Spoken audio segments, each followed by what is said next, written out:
everybody, welcome. We are live. Sorry for the delay, but I had some technical problems pulling this one off, and I'm so happy to be here. I have some surprises. Some things fell through. Some things stuck through. We have, bottom line is here, we have 2.5 hours now before Hugging the Cactus's Kickstarter expires, and I need your help, guys. We're going to have some fun. We're going to have some serious moments. We're going to answer your questions. I'm going to show some surprises. We're going to play some games. It's going to be a lot of time, but my goal here was just to keep things moving, spread the word, hopefully inspire you to go on Twitter, Instagram, Facebook, whatever, Snapchat, Twitch, whatever you guys use to go spread the word. So there it is. Now you know what we're watching. I set it up. I don't have to keep saying it the whole time. Look at that nice graphic under there. Don, it's under you clean. Too. I'm so impressed. I can almost feel like I can touch it. This is going to be so fun. I know, there it is. So as people watch, you'll get you'll get desensitized to it, but it's there. So that way, and I can take it off if I need to during certain points. But what's even more fun, can you guys hear the audio? I hope you can. There's no delay because I have a new intro that a fan made me. That I want to set this up before, rather than just start the show with it. I wanted to set it up before I did it. I have a really good friend named Jude, who's a musician. He made this song for me a while back, as when I was like, how do I make content? How do I get back into the gear of things when people don't want to see me? He made this amazing demo that always made me and some of my family members laugh. And then I had a fan in Chile. He doesn't want to be named. Because he doesn't want to do it for. He did this as a favor. But I'm so grateful for his time to do it because he just wanted to do it as a favor. He's like, please don't mention it. It's not that I'm embarrassed, but I wanted to do it. Yeah, I just wanted to do it. I don't want people to know I did it for free. Like, just let me do it. But a fan in Chile was so wonderful. Thank you so much for supporting and doing this. He put together this very funny intro. I like it a lot. I should have done a little bouncing ball of lyrics, but I didn't get to. Yeah. But without further ado, here's the new intro to the Andy Signore Show. He was buried in an avalanche of online public shame, but the lawyers couldn't hold him anymore. While the legal system grinds, all the things upon his mind must be spoken of like did he love the ending of Infinity War. Andy Signore! Oh, yes! Bravo! Look, that looks just like me. That was amazing. You guys will have to tune into more shows to hear that again, but I thought that was fun. He was buried in an avalanche of online public shame till the lawyers couldn't hold him anymore. Anyway. We already established I can't sing, so I don't want to try. But anyway, thank you, Jude, and my buddy. That was so fun to see that come through as a nice little funny intro. So thank you for watching that. So here's where we are, guys. I have a special guest that I'm going to call in. I have a few little surprises throughout. I have some things that hopefully will inspire your super chats because I'm sick of just begging for money. Everyone's like, he's just an e-beggar. Oh, God, how pathetic it is. I have no shame. I'll continue to beg. He needs money. It's not just me. I'm not trying to beg. It's for a purpose. It's for this project, and I believe this project means a lot. For those of you who don't really understand, let me get this out of the way. Does this there? Oh, that's the one. Oh, not that one. Oh no, get rid of that. Not yet. The surprise. Don't ruin the surprise. There it is. Okay, now I think that one, did I do it? Yeah, all right, good. Now, before I get to that surprise, first of all, thank you. This is insane. 13,000, we're already 3,200 past the goal. I didn't even check that recently. I'm just shocked. That's amazing. Let's see if we can get to 14 or 15,000 by the end of the show. What do we think? One donor last night, and I'm going to talk to him. I have him calling, and I'm grateful. I'm surprised. One donor dropped a sick amount of money. And I want to bring it up later, and I'm going to talk about it because I want to bring him on, and hopefully he'll inspire someone else watching who's like, you know what, let's do this. But I want to understand why he did it. No, I'm also grateful because he put us even further over the edge. I had a couple big donors. I'm going to try and call them at the end, judging how the schedule works. So thank you. But anyway, bottom line is this show is very important to me because, as you know my story, I've grown a lot in the past 2 years. I was canceled. I made some mistakes. I've also didn't do some things people accused me of and tried to tear my life down for. And I'm here to try and fight back. And I realize it's not just me who's been through this. There's been so many other people who've gone through such struggles like this that I want to help tell their stories. And if you've watched the trailer, you'll learn more. I have one of those people I'm going to try and also call during the show. I hope they're still available. So I may be texting throughout to sort of schedule things. But that's what this is for, guys. So if you go to Kickstarter, you have 2 hours left. This thing expires at 11:59. It is currently 9:39. So, guys, this is it. If you were waiting, guys, in fact, and let's just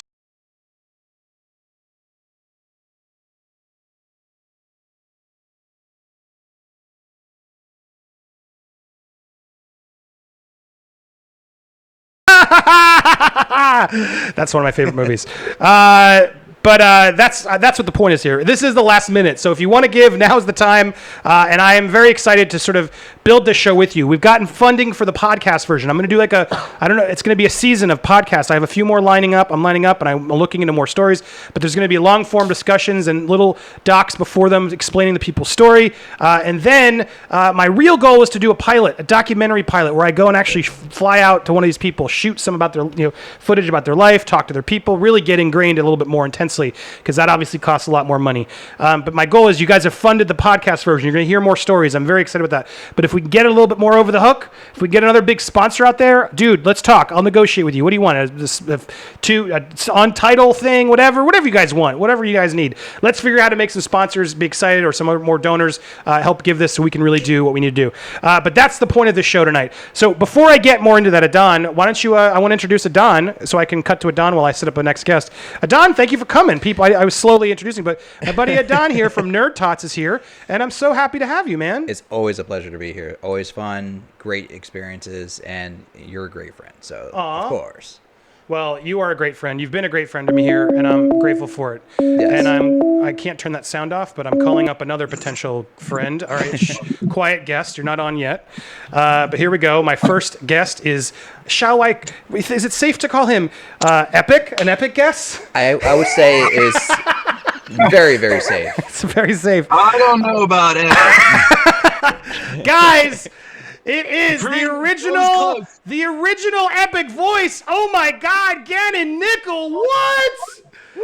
Gannon Nickel, my man, how are you doing? Well, I'm doing good. I'm super stoked for you. I think it's exciting what you're doing, and I totally support it. Oh, I Big love hugs. You guys, team the team. You are the best. I'm putting on your call out because, guys, this is the original OG honest trailer voice. And if you guys super chat some serious bucks there on screen, I'm going to have him say something in his epic voice for you. Gannon, thank you. That is so generous of you. You're the man. But this is epic. So, guys, let's come on. Now this isn't just e-begging. You're getting something cool. It's going to be like a ringtone for you, a voice, whatever you want. What do you want to hear Gannon say in his epic voice? Now, I want to go back to Gannon because, Gannon, you are epic. I love you. Thank you so much for coming on. I love you too, man. Thanks for having me. Thank you for speaking to me and reaching out when you did. I know, you were a big part of the show, and I want to just have a minute to talk about sort of your backstory. And guys, tweet quickly now, super chat while we got Gannon. We can try and I'm going to call him throughout the show, but let's see some donations towards a good cause here. But Gannon, you were for the first dozen or so. How many did you do? Do you remember exactly? Oh yeah, I've done 12 with you specifically. However, we did one more together in 2016. Do you remember that? Dude, that was my call. I was the one. That was my idea. Of course I know that. It was great. I loved it. I was like, we got to bring back the original voice for Force Awakens because it's like, we got to have that fight. And then we can have some of the nostalgia versus, it was the whole thing. What's really funny to me about the honest trailer thing is you were there with me. You left and you left because you were serving and you had some stuff happen and we couldn't, correct me if I'm wrong, but I hope I wasn't a dick to you, but I remembered I asked like, well, great, can you still record at your base or do you have access to things? And then you were unable to, and then it's sort of, we had to go find someone else. And then you ended up going somewhere else. And then we ended up finding John Bailey, who was, no disrespect to John Bailey. I love John Bailey. He did a great job. That we had to sort of move on from you, and I remember distinctly how much the audience hated us. They were canceling Screen Junkies when we switched out the voice. It was the most unbelievable mob of Screen Junkies. Cancel Screen Junkies, they're the worst. Bring back the voice. Who is this guy? Screw it. Blah blah blah. And you were probably feeling good then, no? It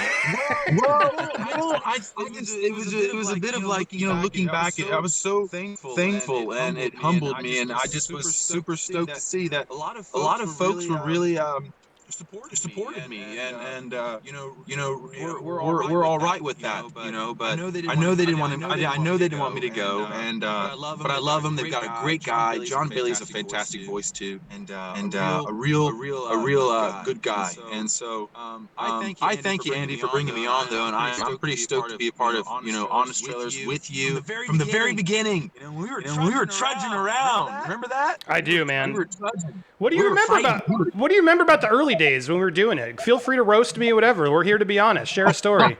No, I don't want to roast you, my man. Listen, Andy, honestly, I had a great time with you. I always look forward to going into the studio, putting my headphones on, getting in front of the mic, and just exploding with energy and creativity. Being able to show folks that with a bit of dedication and desire, you can really fund and fuel your passion. And really, I've enjoyed doing the voice from the very beginning. Even before I met you, Andy, I was doing the voice, and it was just a really interesting time in my life that really opened up my eyes to the skill that I possess that folks enjoy hearing and listening to. But I got to be honest with you, Andy, you cracked a whip.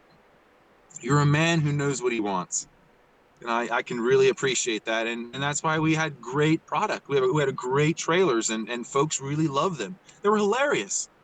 And so I'm really appreciative of that. And I enjoyed being on the team with you. Yeah, no, thank you. And sorry if there's apparently an echo. I just did another new setting. There we go. It's gone. Sorry, I had a setting on that made you echo. Dude. No, it's my bad. So sorry, apology. Thank you for the notes in the super chat. I am finally figuring out how to work my system.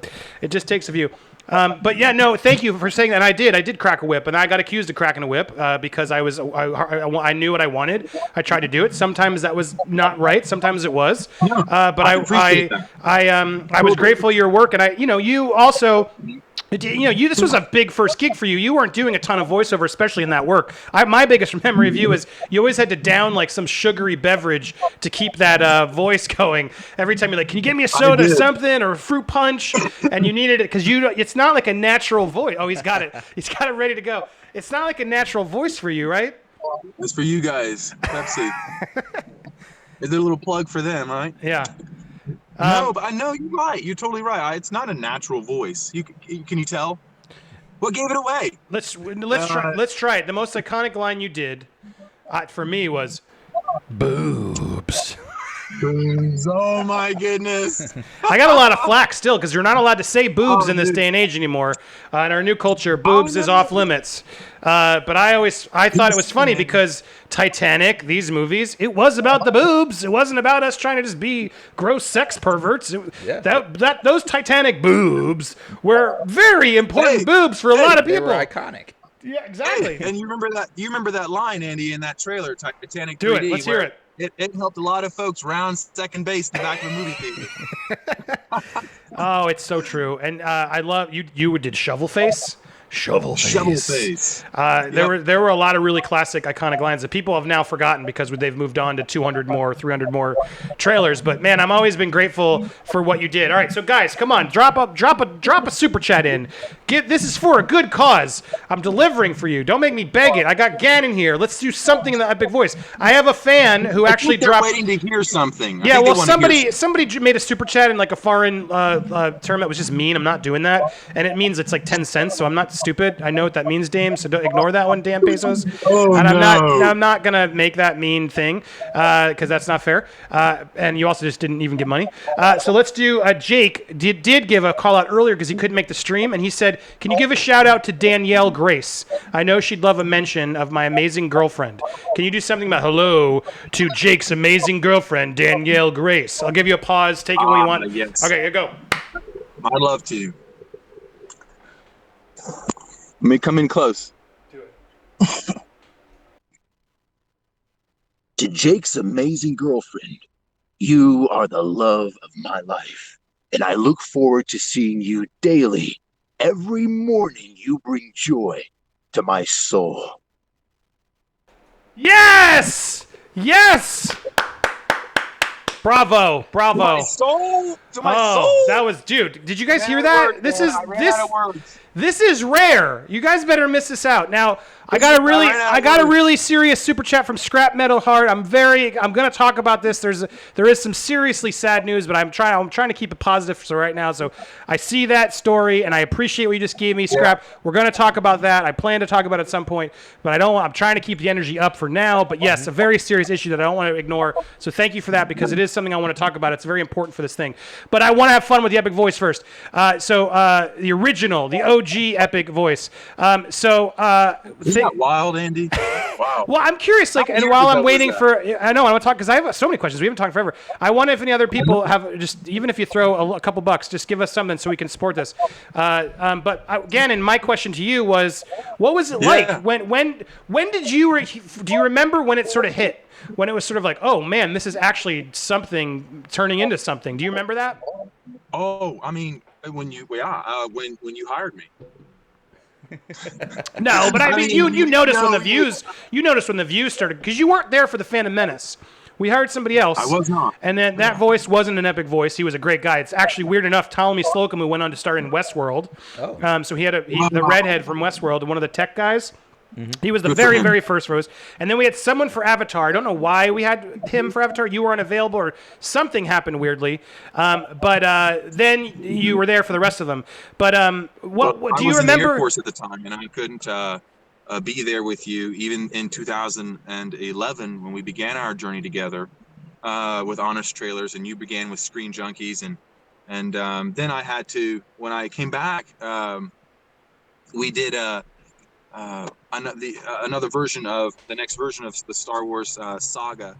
And but no, the first gentleman who did the voice, he just admitted to you that he was a comedian. Yes. And you know you needed depth, and you needed the growl, you needed the real something that just was warm, when you kind of that feeling you get when you're at the movie theater, right? You're watching movies and the previews come on, and you're just expecting great sound quality, right? And then the voice comes on and you just feel him in your bones, you know what I mean? Yes. It's so intense. And so I love it. I thought it was amazing doing them, and I can't wait to share more with you about it. And Yeah. even in the beginning, you know, we struggled to, you know, because I'm an actor. You know, I usually do television and film, and so I needed a lot of advice from you. I needed a lot of direction from you, and you gave that to me, and that's why the quality of the product that came out, these funny, hilarious trailers, you know, really pick up, and folks loved them because we had quality behind us. We enjoyed and loved our work. We did, and you were, yeah. I think I think there was stress in the beginning. That's fair, and there was sort of like, oh God, why he's such an actor. Just read our scripts. And there was a little. I remember even with Brett and I, we were both sort of having that conflict with you sometimes. But it was also like, no, but come on, that when he gets that buttery voice, it's just sweet gravy. So yeah, no, I remember those days. It was fun, and you were tough to replace. And then John finally found his footing, and John had done it for such a long time. He was such a pro that he finally got in there. But you didn't have a problem with John, right? You supported John. Was it fun to work with John in that trailer? Absolutely, I loved it. I think it's like movie monsters. You put two voices together. Who, by the way, we've always been fascinated. We've always been fascinated with the guy behind the curtain making that strange sound that just, it's kind of a voice you hear in your nightmares, that the great late Don LaFontaine, you know, I can hear you, I see you, you know, just it's intense and it's riveting and people love it. And that's why Don was able to begin such an epic journey for all of us down a voice acting. And so I loved it from the very beginning, but I didn't know it was really, to answer your question, excuse me, but you know, I didn't know it was a commodity or whatever, or a thing that was, you know, something people would enjoy until you picked me up and I saw the fans react, and it was a good reaction, and I thought, wow, that's, you know, I can give this to somebody, and it brings joy to people's lives. Yep. You know, in a world that is so wrought with foolishness and nonsense, it's nice to have some joy and some fun and laugh and something really creative and fun to watch and share, you know? Totally. And thank you. Totally. You helped take us to another level. I was really excited. I have a couple more in here. Can you see the chats by chance, or do you want me to read them to you? Oh, well, you're gonna have to read them to me, my man. Okay, this one's a little longer. What is a man? A miserable little pile of secrets, but enough talk. Have at you.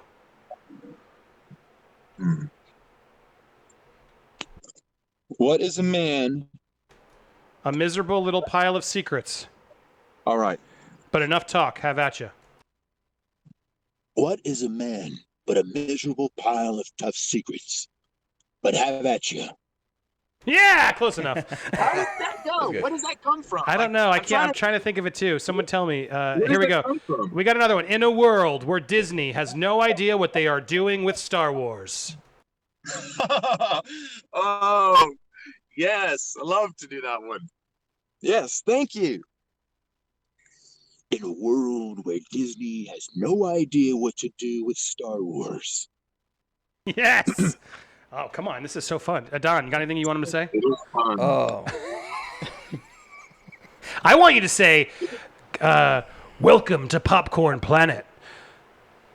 I want you to say, and welcome to Popcorn Planet, and where we are hugging a cactus. All right. Welcome to Popcorn Planet, where we are hugging a cactus. Yes, I'm cutting that. I'm going to put that in a promo. That's a promo. Oh, that's a quote from Castlevania. Okay, thank you, Gutter Hero. So I have there we go, live chat. There we go. Sorry, I turned off some of this. Yeah, awesome. Thank you guys for those donations, those drops. That's really fun. And Gannon, I want to bring you back later, guys. Gannon's here. You're going to pay attention. I would love to. I have a couple other callers and things I'm going to need to pull in, but I'd love to bring you back if you're down to watch a bit and come back a little later. And if anybody else wants to make a now that you're watching, think about something fun, drop that super chat there. We'll have Gannon read it later in the show and bring back Gannon. So thank you, Gannon. And I want to hear what you're up to, what you're doing next. So let's tease it so people are like, ooh, a reason to come back. Dude, it's getting crazy. If I unload what's about to happen in my life with you involving fashion and my voice, your face would explode. You would be like, how does that happen?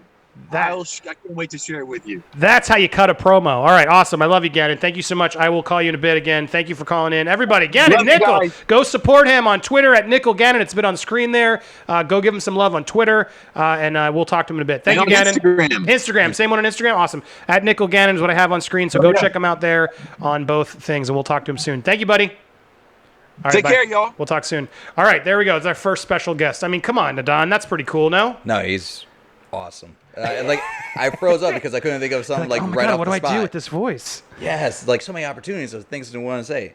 Next time we get him on, I'm gonna be like, "Hello, my name's Inigo Montoya." So it's weird. I guess I want to mention the elephant in the room. There's this stuff going on with Zoe Quinn. Do you know about this, Adon? No, you know me. I don't follow news at all. The truth is, I'm not as up to date as I need to be, and that's why this is tough because this really took a dark turn because Alec Halawaka it's through Gamergate, and there was a bunch of stuff that happened where this person, Zoe Quinn, made some accusations. I don't know all the truth, so I got to be careful what I'm saying, but most people believed that she wasn't telling the truth. Then some evidence came out sort of to that contrary.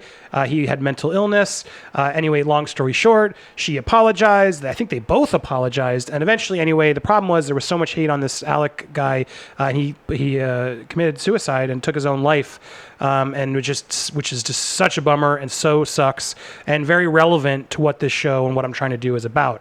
And I wish I was more educated to sort of go into this topic, but it's sort of a downer tonight because I think a lot of people in this topic are thinking about this whole issue and what this, there's a lot of fighting now of sort of what's going on. And now this is really one of the first big examples of sort of cancel culture taking a life, which doesn't surprise me, to be perfectly honest. And what's sad is just like when you're in that place of alone and darkness and everyone's just hitting you and keeps hitting you. It's like, it's one thing to sort of say your piece, right? And to sort of say, this person wronged me. I need to say that. Right or wrong, like, okay, I can come to terms why someone does that. But then what the problem is with society now is they keep telling you, and then they got to tell you again, and then they got to tell you again, and then they got to tell you 10 months later, and then they got to tell you 2 years later. And even for me right now, they still, you're still a shithead, blah, blah, blah, blah, blah. And it's like, if you are mentally unstable or you have mental illness, it's just, it's like you need Teflon to withstand the amount of hate that people give you. And in this world right now, it's terrible. And so Hugging the Cactus is all about that. It's just like, I don't want to try and jump onto that trend, and thank you guys for trying to do that. I don't want to just use that trend, but it is very relevant in that it's really tough because it's just another example of where this is going. And the supporters are so righteous that they think that, think about what the outcome is. They don't think about the collateral damage of the people that it affects when you take someone out.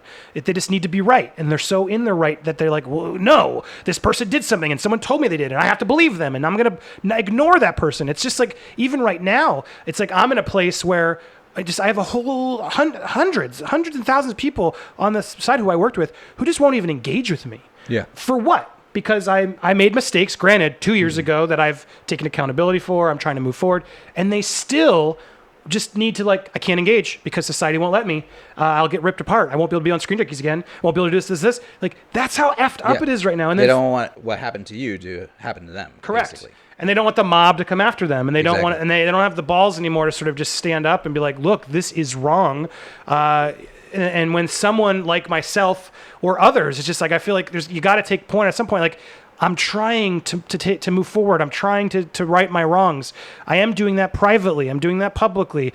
You got to just assume somebody at a certain point is, trying to better themselves. We have to get to a place in society where we can better ourselves. And so this initiative is important to me. So guys, I know it's tough, but whatever you can do, I see there's a lot of people watching.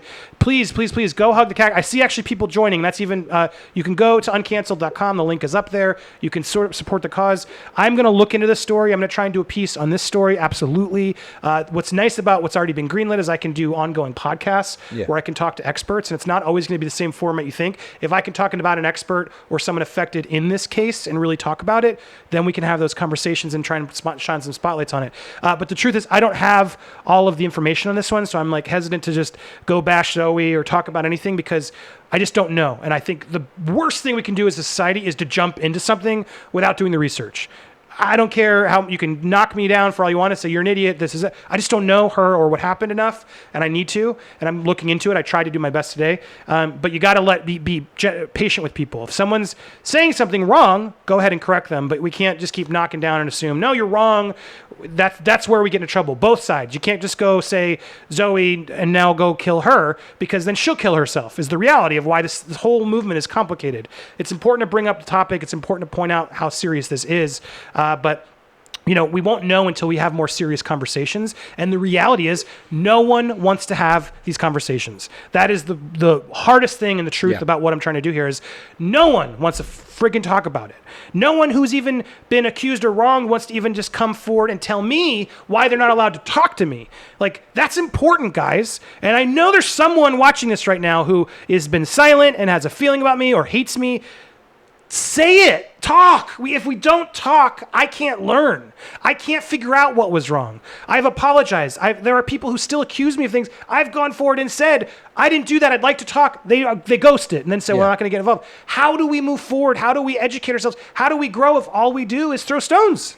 It's just madness. Well, some of the worst conflicts you can ever think of are based on not communication, and in my own personal life, that's been the case. Like, where people don't communicate, or they don't share, they don't talk it over, and I've seen that firsthand with family and with friends. Right, it's a hard thing, and then I can only imagine what you went through, and with what everybody else goes through on social media and in the media in general, when they're being accused of all these things, and then there are reasons, like you said, where they can't go forward, or they're just not having the opportunity to go forward because everything else is being just pushed on them.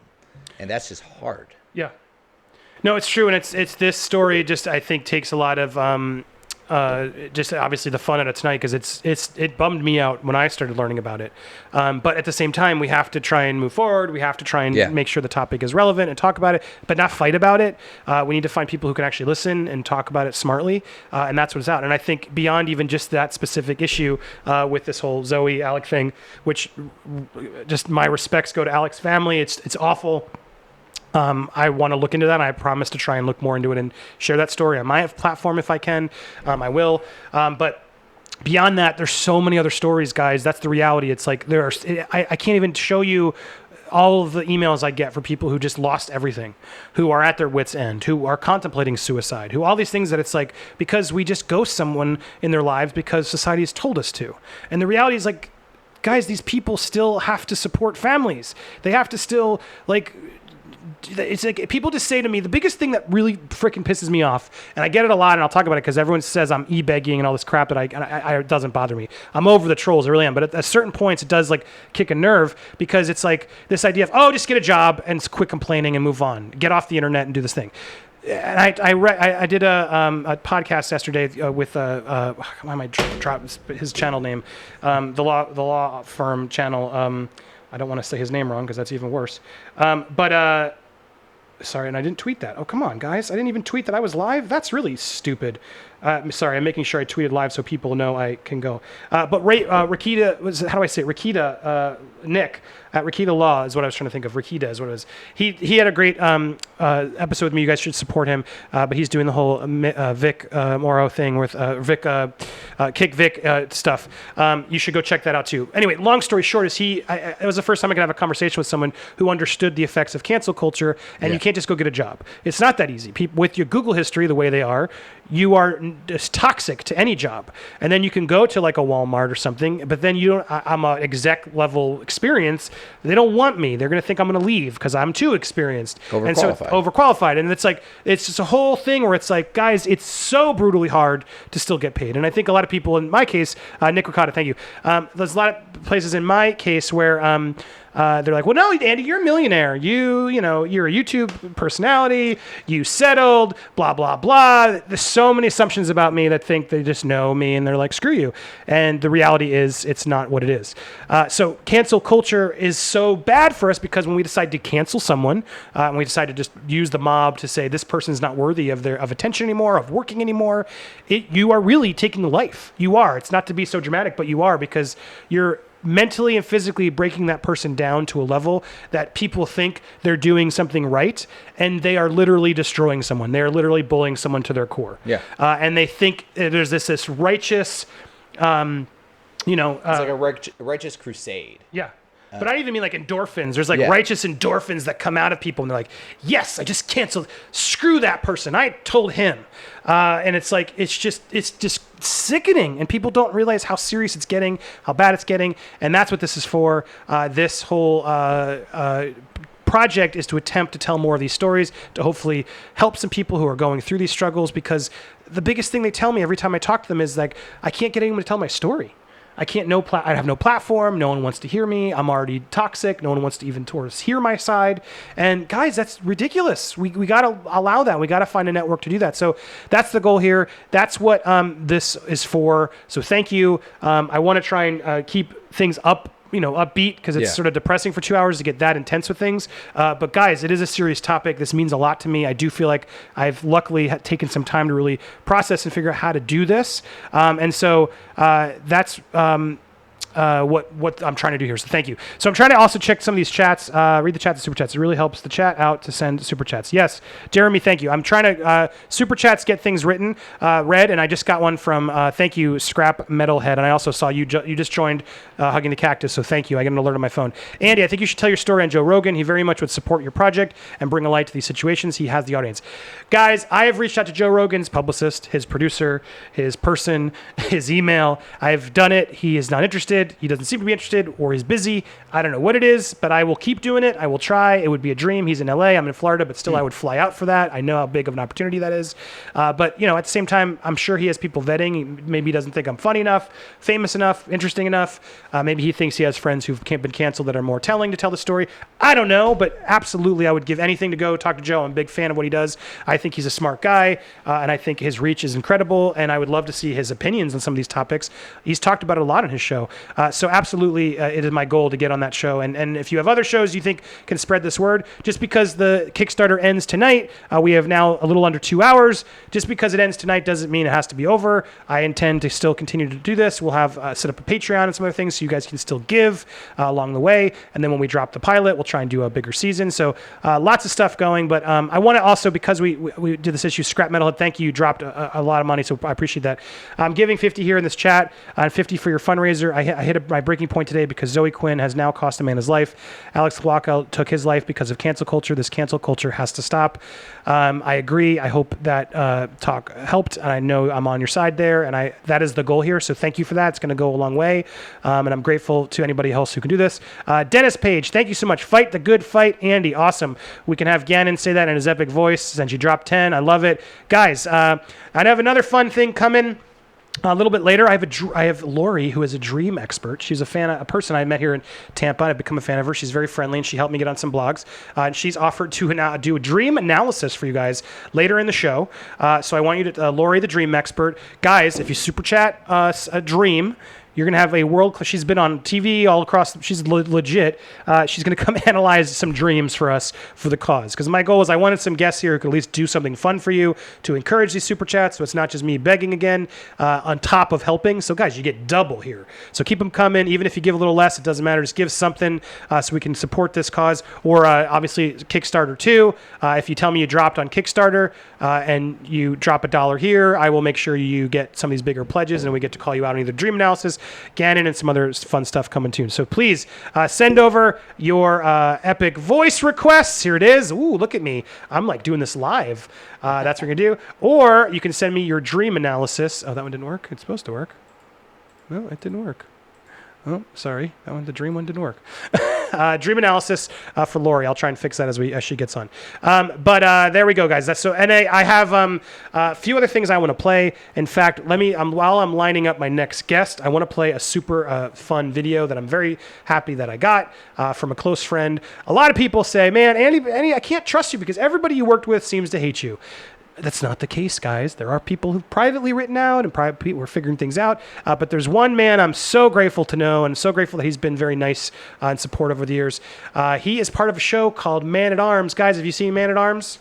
I love that show. That is one of my favorite things I got to do. And I'm so grateful to have him have a message. So here you go, guys.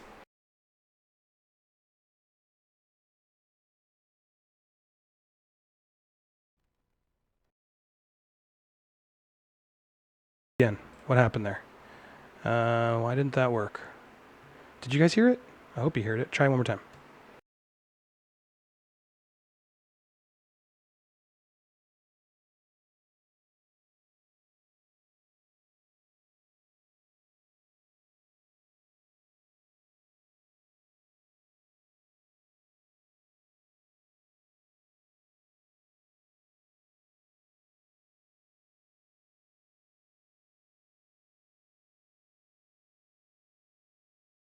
Superheroes and superhero movies and media. In fact, they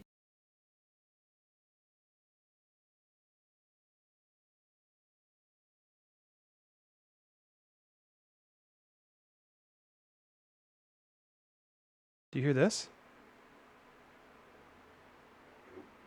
No. Oh man, everything just went off. Oh man, all of my sound just left. Playing that again. Monitor. Hold on, bear with me. Sorry, bear with me. I'm looking at some reason why this would have stopped. Monitor only.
There it is. There it is. Now hear it?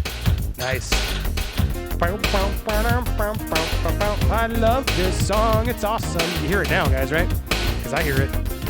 Dun, dun, dun, dun, dun, dun, dun, dun, dun. All right, you guys hear? Andy, yeah, sometimes he was difficult to work with. I remember on my brief stint On movie fights, I made it all the way to the final round, but I choked on a Ghostbusters question, mainly because I wasn't allowed to watch Ghostbusters when I grew up, so I never really did.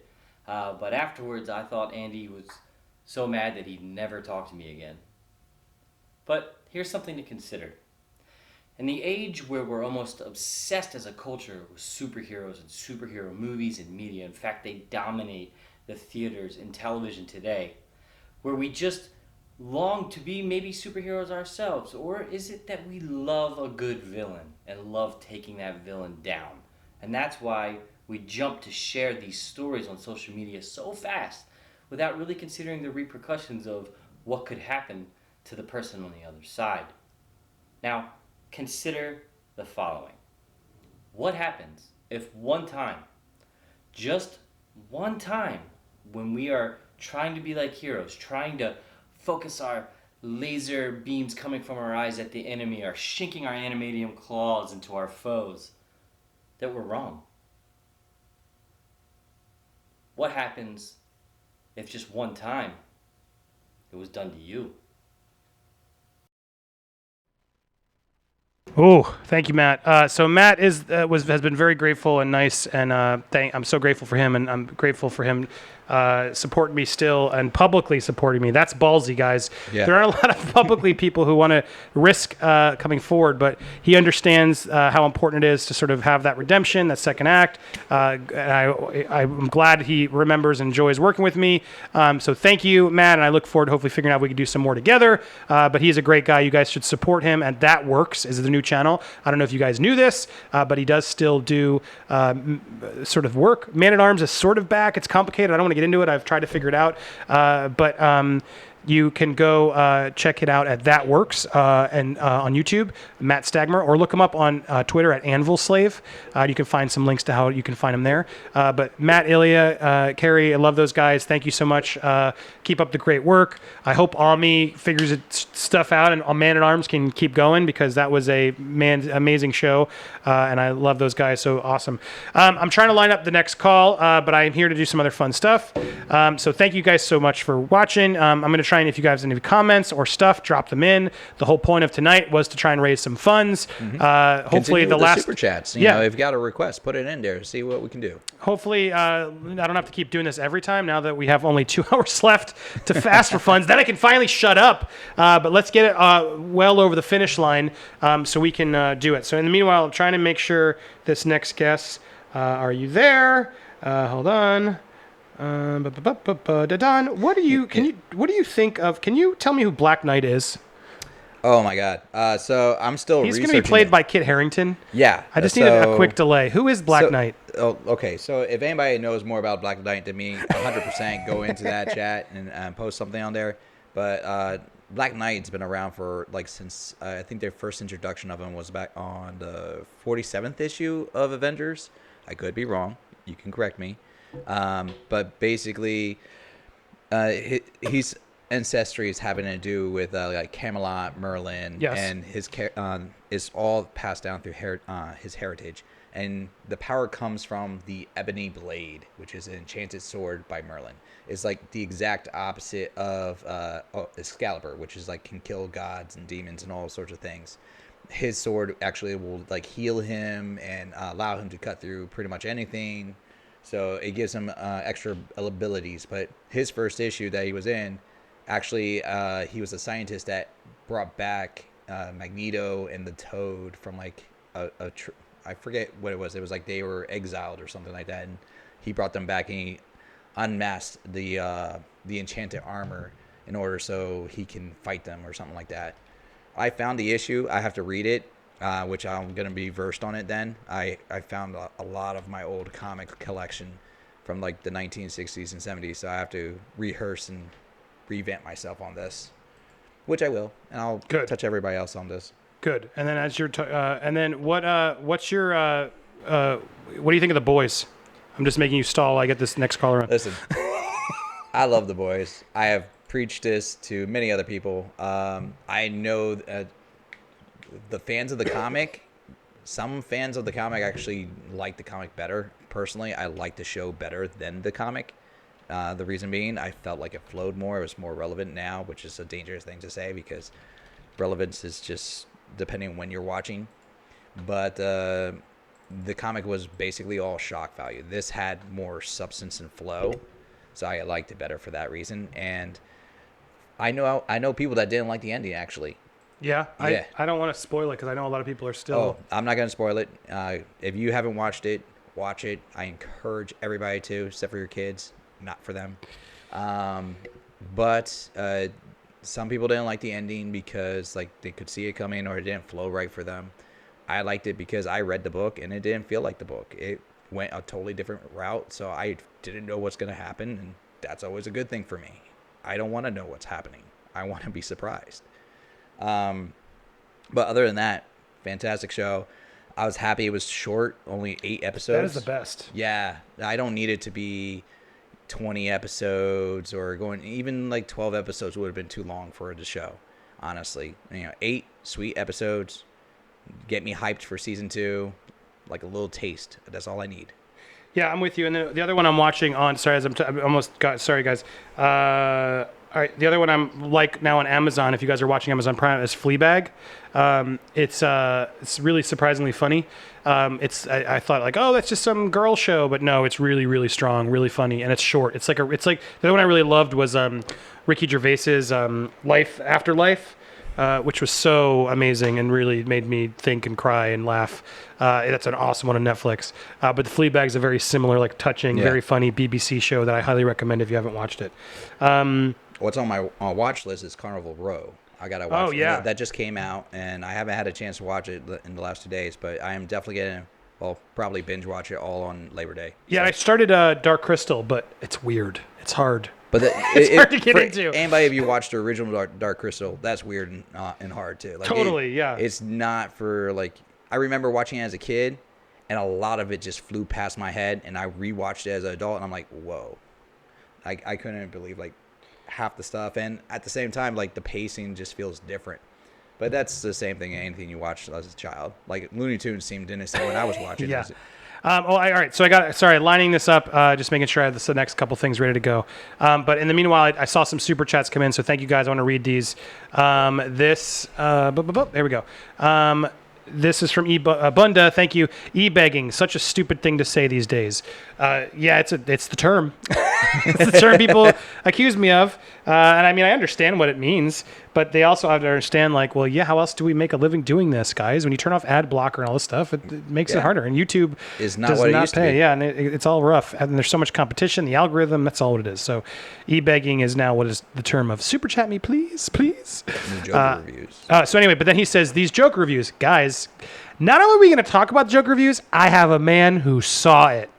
He's going to be calling in after 11. Woo! How's that for a tease, Adon? Okay, I'm hyped for that.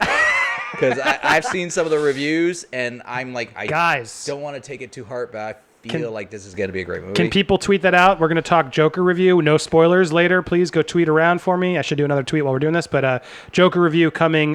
Joker talk. I'm going to ask some thoughts without spoilers.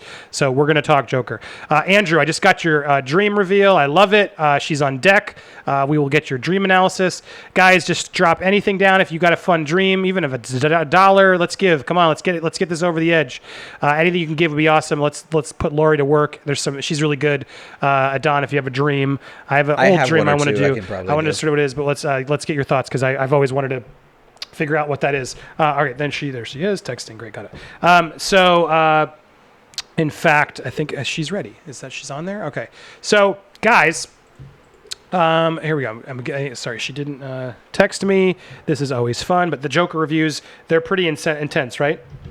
Yeah, no, I was kind of amazed how IGN what's it called? Nuke the Fridge. That's who I have coming on.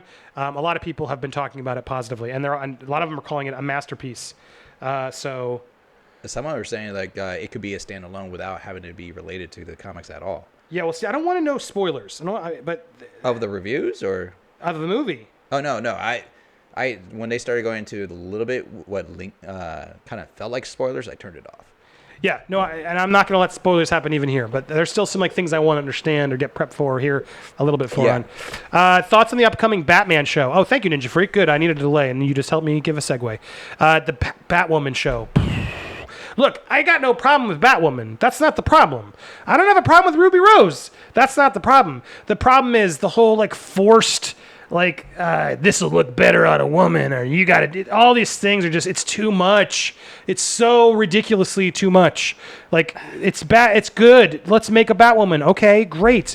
But like it's so cheesy on the nose with the dialogue. It's just ridiculous. Did that show already air, or is it coming out soon? I mean, she's been on the Flash and stuff as cameos. I saw the crossover. But the show's coming this fall. They've had trailers though, and there's And Have you guys watched the Tattoo trailer? Oh my God, we should almost watch that today because it is unbelievable.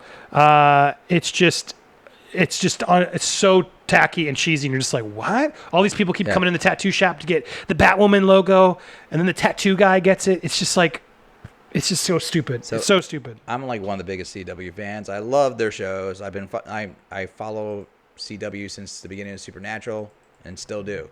And I love Arrowverse, Flash. I love the whole, even Supergirl. I got into that. When they did the crossover with the Batwoman, I was not really too excited. I saw the whole scene with Batwoman, and I know Batwoman from the comics, and I'm cool with her. I like her. She's awesome. She's badass. But I did not feel that way when I saw her on the show. I hope she is better, and everything is better when the show comes out. But like from the trailers I saw, it felt like they were trying to do like a female Dark Knight. Like that's how it just seemed to me. Like the outfit, the way it looked, from the trailers, that is. Oh, look. Sounds like we got a call. Got a call. But yes, you're spot on. Why doesn't it tell me who's calling? I don't understand. Cut video. Oh, there it is. Answer. There we go. Okay, that did work this time, finally. Yay. Yay, it's working. Oh, good. Yay, we got it. All right, sorry.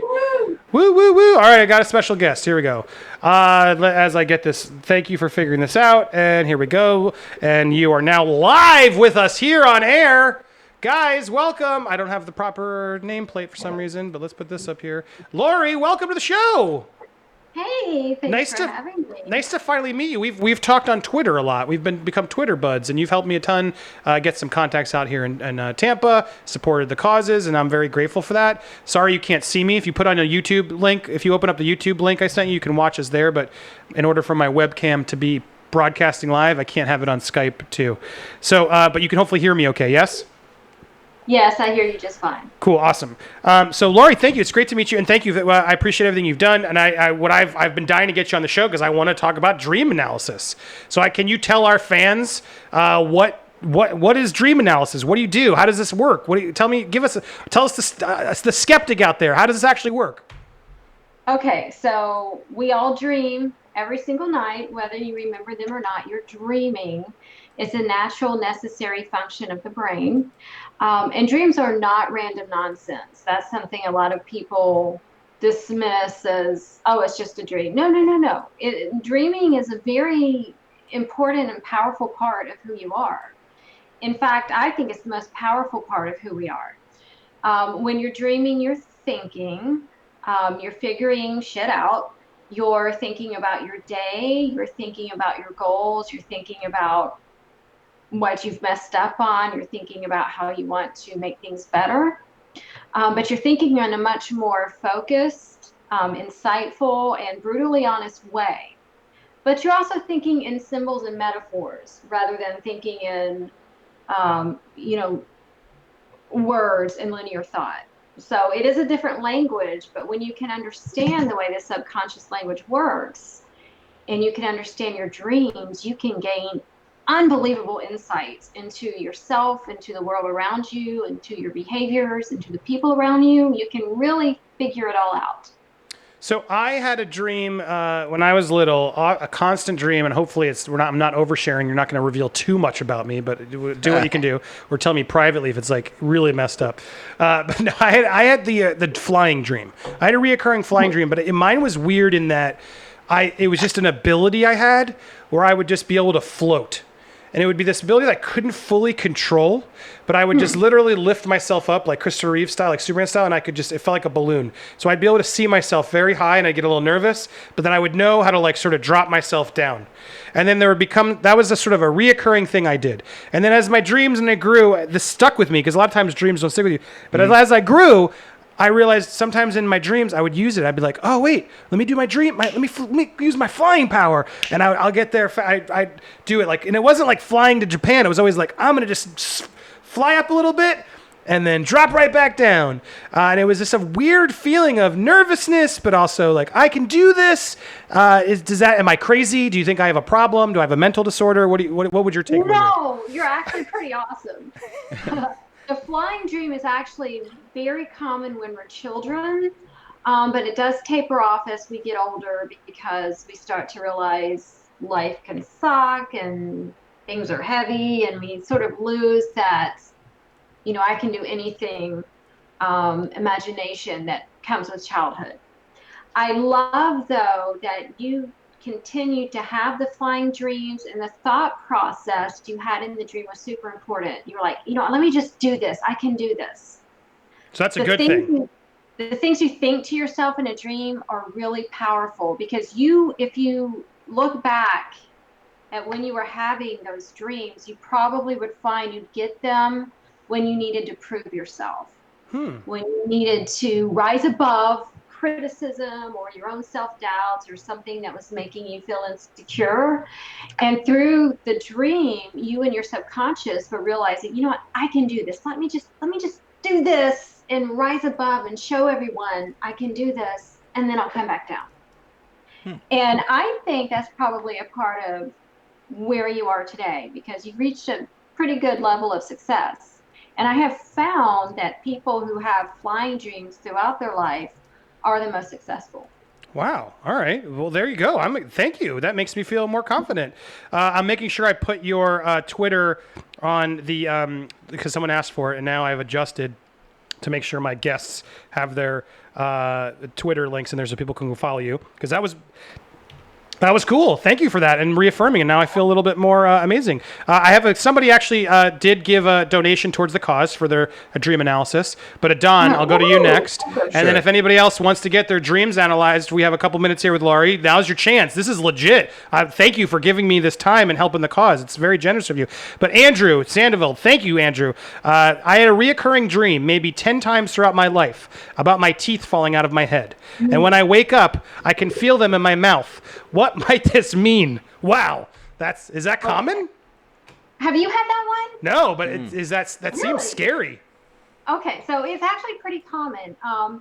So any dream having to do with the mouth, and the teeth dream is the most common one, is going to be connected to the way you communicate. So if you get the dream where your teeth fall out, that's a good indication of loose speech. Allowing something out of your mouth that should have stayed in there permanently, saying something without thinking about it first, saying something you wish you could put back in, why did I say that? That sort of thing. And so the dream recurs, is a common recurring dream because it's connected to the recurring behavior pattern of saying things without thinking about it first. And a big thought process within that dream is, oh shoot, how am I going to look without these teeth?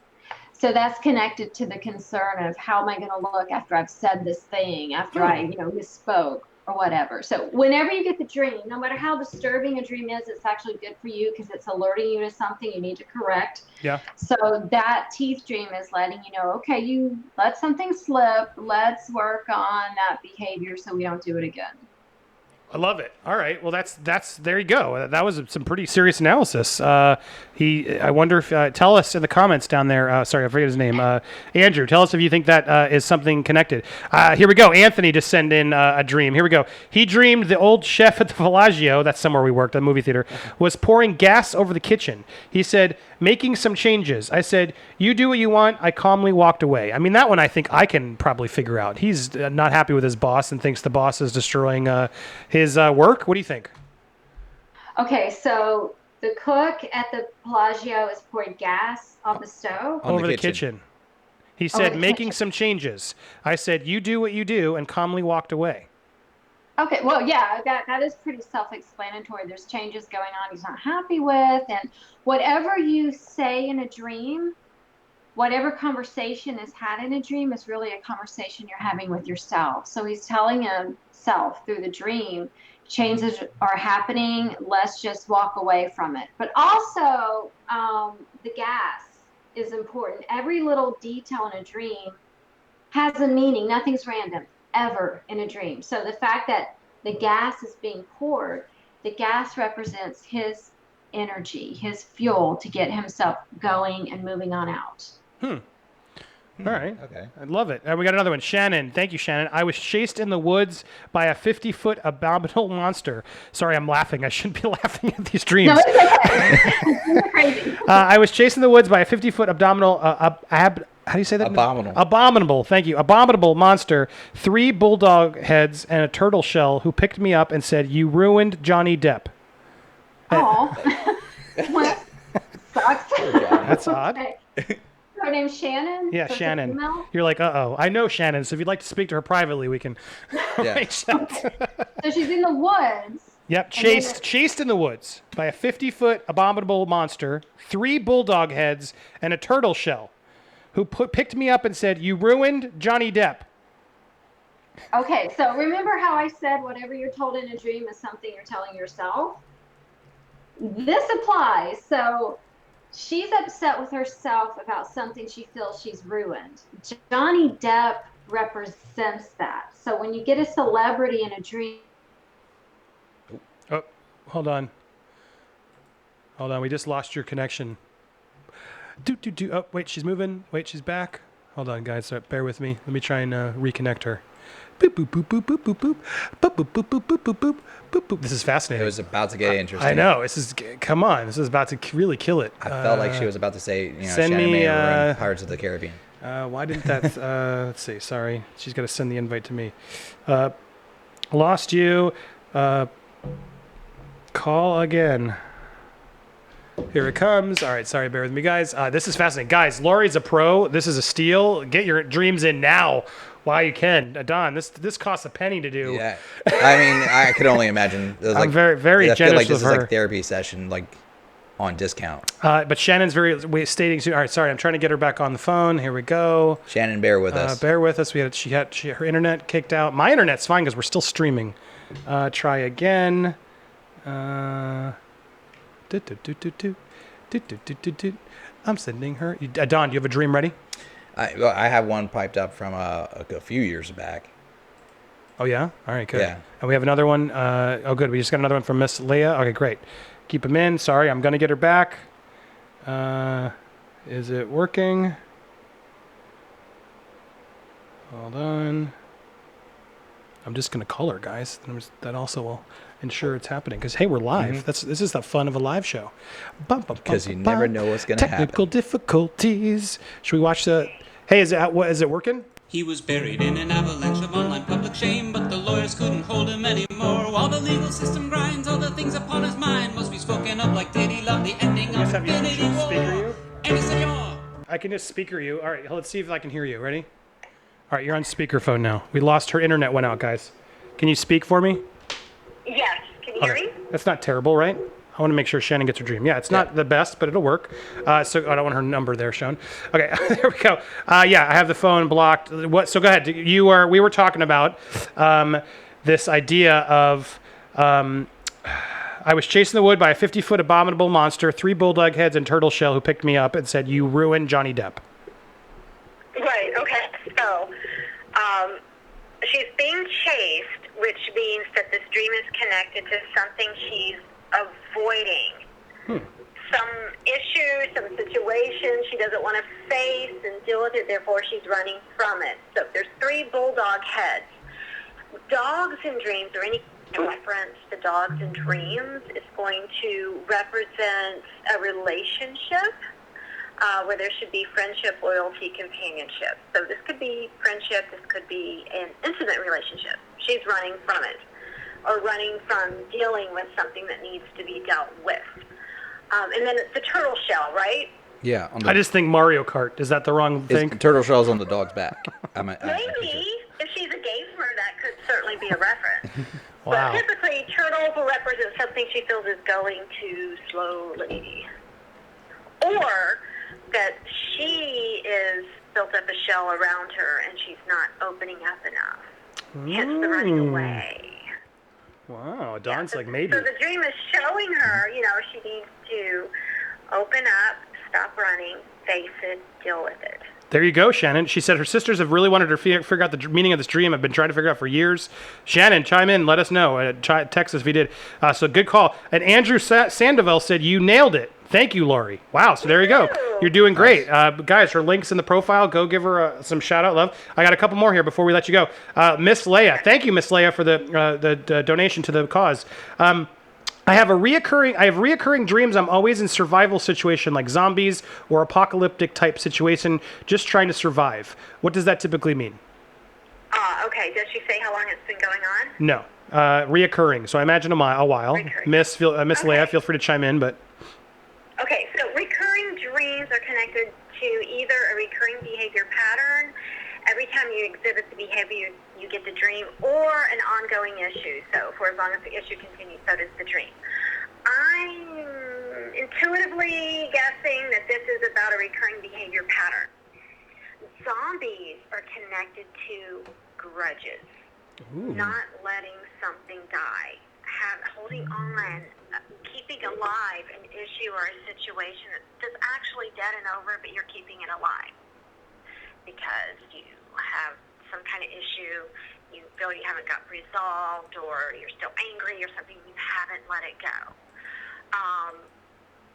What else happened in the dream? There's zombies and apocalypse? Yeah, just apocalyptic settings, it sounds like, is the thing. Does zombies or apocalyptic settings usually mean anything else? Okay, yes. Apocalyptic settings are all about something coming to an end. Something she feels is a vast part of her personal world as she now knows it coming to an end. So again, we've got the not allowing something to end with the zombies and the apocalypse, meaning this needs to come to an end. So she needs to ask herself, for as long as this dream has been going on, what is it she's been holding on to that she needs to let die, bury, and move on from? Okay, there you go. Yeah. All right, let go and move on. All right, and then we have Miss Leia. Let me know what you think if that helps or anything else. We have another one here from Joe Blow Show. Wow, thank you, Joe. Big drop, and thank you for he clearly wants to figure out something. I had a dream of a stranger looking through my DVDs. He looked at me, but in his 40s. I said, "Who are you?" The man turned to a teen beside him who was also who looked at me, who looked like. Sorry, the man turned to a teen. Sorry, I need to read this again because it changed. Had a dream of a stranger looking through my DVDs. He looked like me, but in his 40s. I said, "Who are you?" The man turned to a teen beside him who also looked like me. I said to the teen, "Who are you?" And then I woke up. Oh, wow. Okay. A lot of shifting ages. This is a good example of how everything in your dream is really some part of you. So, at the time of this dream, this guy must have really been having some kind of identity crisis, because he asked, 2 or 3 times in the dream, "Who are you?" Remember, whatever you say in a dream, whatever conversation is being had in a dream is something that you're really having with yourself.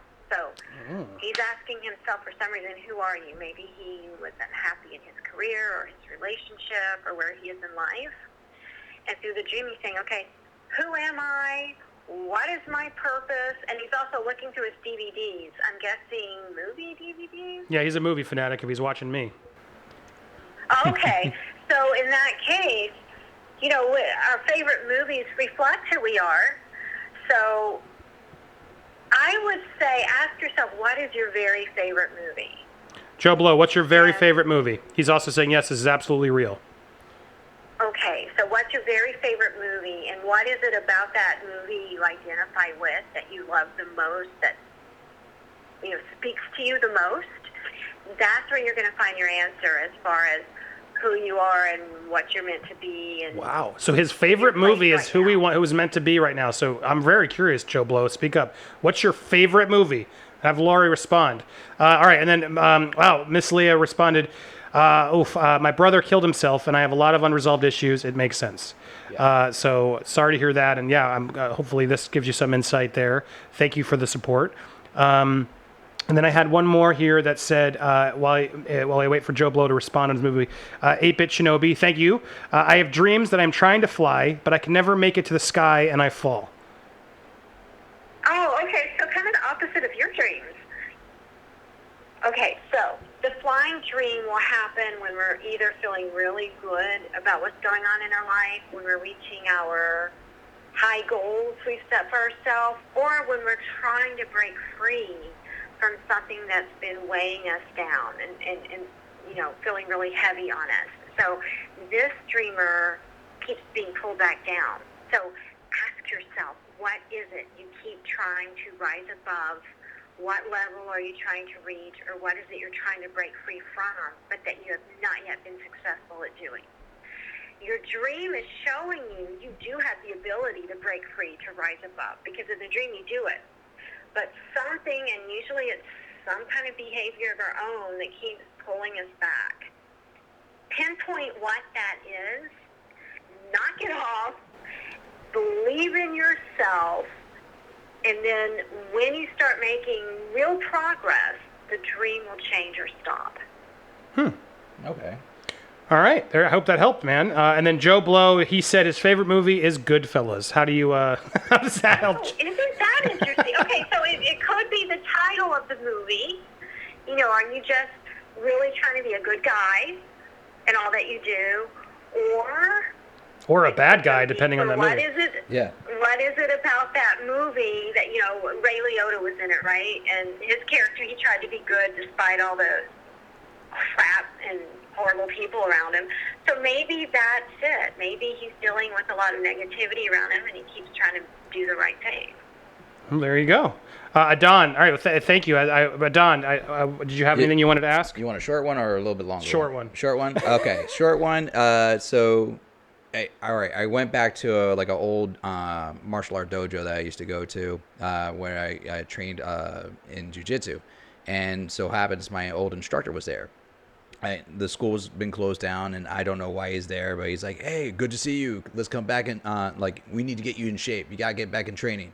There's a bench press over in the corner. Hit it. And first of all, there's never any weights there. I'm like, okay. And it's all covered in cobwebs, dust and everything. And then I start hitting the bench press, and I'm in, not even in my gi. I'm just in, regular clothes. And then as I'm lifting up the bar and I'm underneath the bar and pressing, roaches start coming out from all the openings from the barbells. And they just start crawling down my arms and crawling up my legs, and I have no place to go because if I drop the bar, it's going to just pin me down. And then I wake up. Wow. Did you say roaches? Roaches, yeah. Roaches. Ooh, gross. Okay. All right. That's gross. All right. So I know. The cobwebs are really interesting. They represent something in your life or some part of yourself you have neglected. So is it your health? Is it a talent or a skill, a project? What is it you've allowed to collect cobwebs? Okay. Well, yeah, I've always felt like I've never been as in shape as I always should be. And now I'm definitely out of shape in comparison to what I was 10 years ago. So Okay. That's always been an issue for me. Okay, now in the dream, you said you're working on the barbells. Yeah, I was a bench roaches press. Come out, and yeah. they crawl all over your arms. And my legs, they crawl up my legs and down my arms. It's like an old school legs bench and press. Arms. Okay, the different parts of our bodies that are brought to attention in the dream are for a reason. Every part of the body represents something. So the roaches, first of all, they symbolize something which has really been bugging you lately.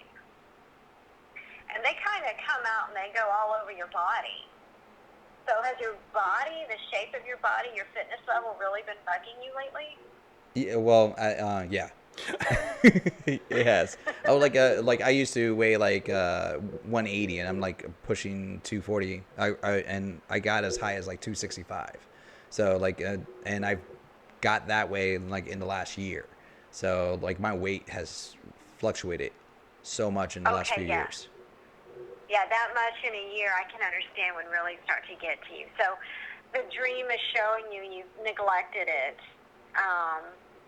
And your arms and your legs, are those bothering you the most? Well, funny enough, no. Like when I think about it, no. Like my gut bothers me the most. But like I've have like my skin pigment has been going lighter on my legs and arms, more so than anything else. So that I that's the only thing I can think of that would be for my legs and arms, because that's always been a thing that I haven't figured out, like why it just keeps getting lighter and blotchier in certain areas. Oh, so are you hiding them more, like with clothing? Wow, this is getting personal, Don. Come on. I do wear more long pants than I did. And I used to wear shorts more often. I only wear shorts now when I hit the gym. Okay. So it must be that's actually bugging you more than anything else. I mean, it could be, absolutely. And like and I definitely don't work out like I used to. Like there was a time where I used to go to practice martial arts 6 days a week, and then I could eat McDonald's and kill like an entire dollar menu and not be gaining any weight. But now it's not the same. Granted, I'm a lot older. All right, so your subconscious has shined a spotlight in a very brutally honest way on what's bugging you. So now you got to do something about it. Yeah. All right, there you go. Makes sense.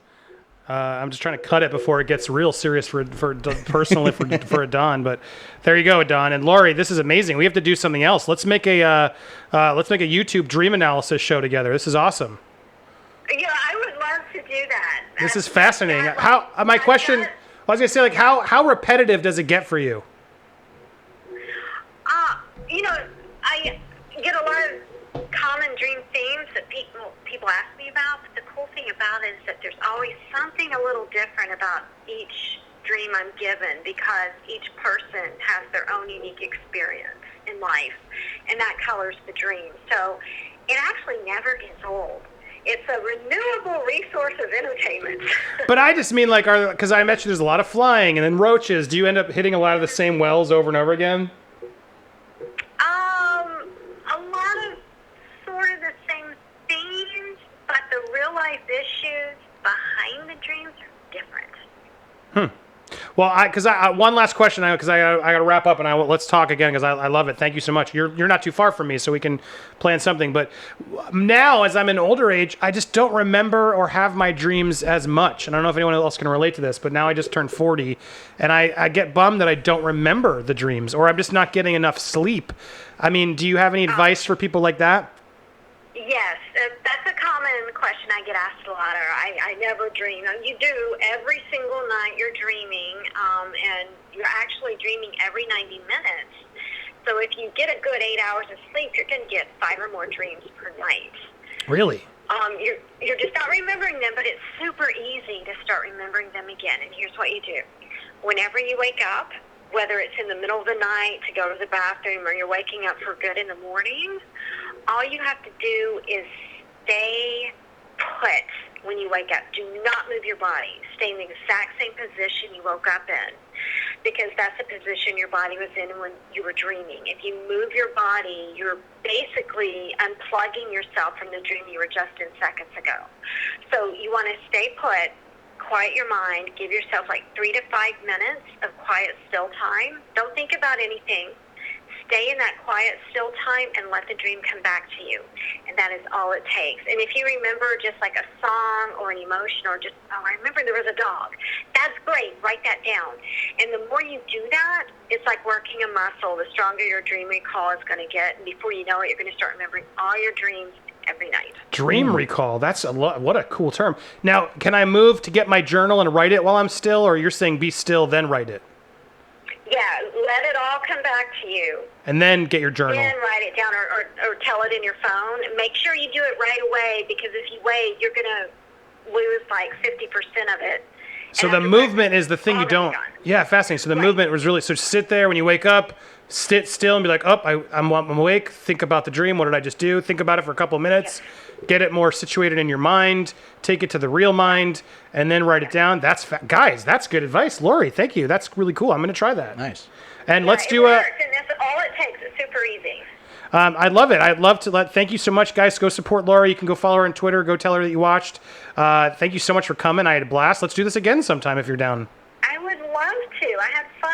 I'll make sure that, the internet's working better next time. Yeah, or come on by. You're not too far. We'll plan in advance. true. And then everyone's saying that you're spot on, so good job. I was a little worried. It's like, this is going to be a little like a crazy psychic or something. But no, you clearly are getting this proper. So thank you so much. I love it. Guys, go support Lori. And thank you again for helping support this cause that we're doing and all your help. And I love it. Thanks so much. My pleasure. Thanks so much, and sweet dreams. Sweet dreams. I love it. Take care, Lori. All right, bye-bye. All right, bye-bye. Awesome. That was so fun. She's sweet. I love that. That's really cool. I was worried about that segment. It was very insightful. What is going to happen? But no, I think that's actually really revealing. So thank you guys for doing that and for giving your dreams and going it. I just tweeted out because we're going to have a caller coming in talking about Joker. Oh yeah, that's coming. And I have so much now. People now I'm behind today. We have almost an hour, guys, and everybody's finally saying I'm available. Call me. Sure. Okay, great. Text me when you're available. And there we go. All right, let's get in this. Actually, let's do it. Gmail, please. What is that? So I can email him the invite. And then, great. All right. So, guys, I hope that was cool. Would you like to see that again? Hit me up and tell me.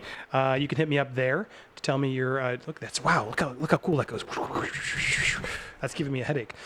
Hit me up on social media, Twitter, etc. Tell me if you like that segment. If you want to do that, if I should do it again. And then obviously we still have now almost an hour left. 64 minutes, guys. Miss Leia says, "Do you have T-shirts for Hugging the Cactus?" Maybe. Depends how popular this gets. They're expensive. I may put them up to sell, yes, once we get going, because I have to do a few. We may give away a shirt. I was vague on what the rewards are. It's either a pin or a patch, or there's going to be something cool we're looking into once you guys buy the tiers. So that's your chance to get it. So make sure you get them, because those are going to be exclusive items. So please go through and look at the tiers. There's the movie fights tier. It's going to be the only chance you get to buy your way into the movie fights round. If you guys ever wanted me to judge you in a movie fights, well, this is Nerd Wars, but fans of movie fights who like me in movie fights, the next best thing that I can offer is my own show called Nerd Wars, and you will be part of a fan thing. There's a catalog for that. There are going to be some awesome live streams exclusive to people who give, so go give. This is your last chance tonight. And yes, there'll be other perks, so please go check it out. We're working on it. If I turn a little bit over here, this is sort of my set that I do the show on. I move things around. I'm working with a lot of limited space here in my garage, but I made a little nook over there with a painting I got at Ross, very, very cheap, to put behind me for now for a temporary set. So look forward to that. And Don, what do you think? How do you think the show's going so far? I'm liking it. I mean, I did not anticipate it to be analyzed so thoroughly, and it brought up some stuff that I didn't even think I was going to bring it up. But yay!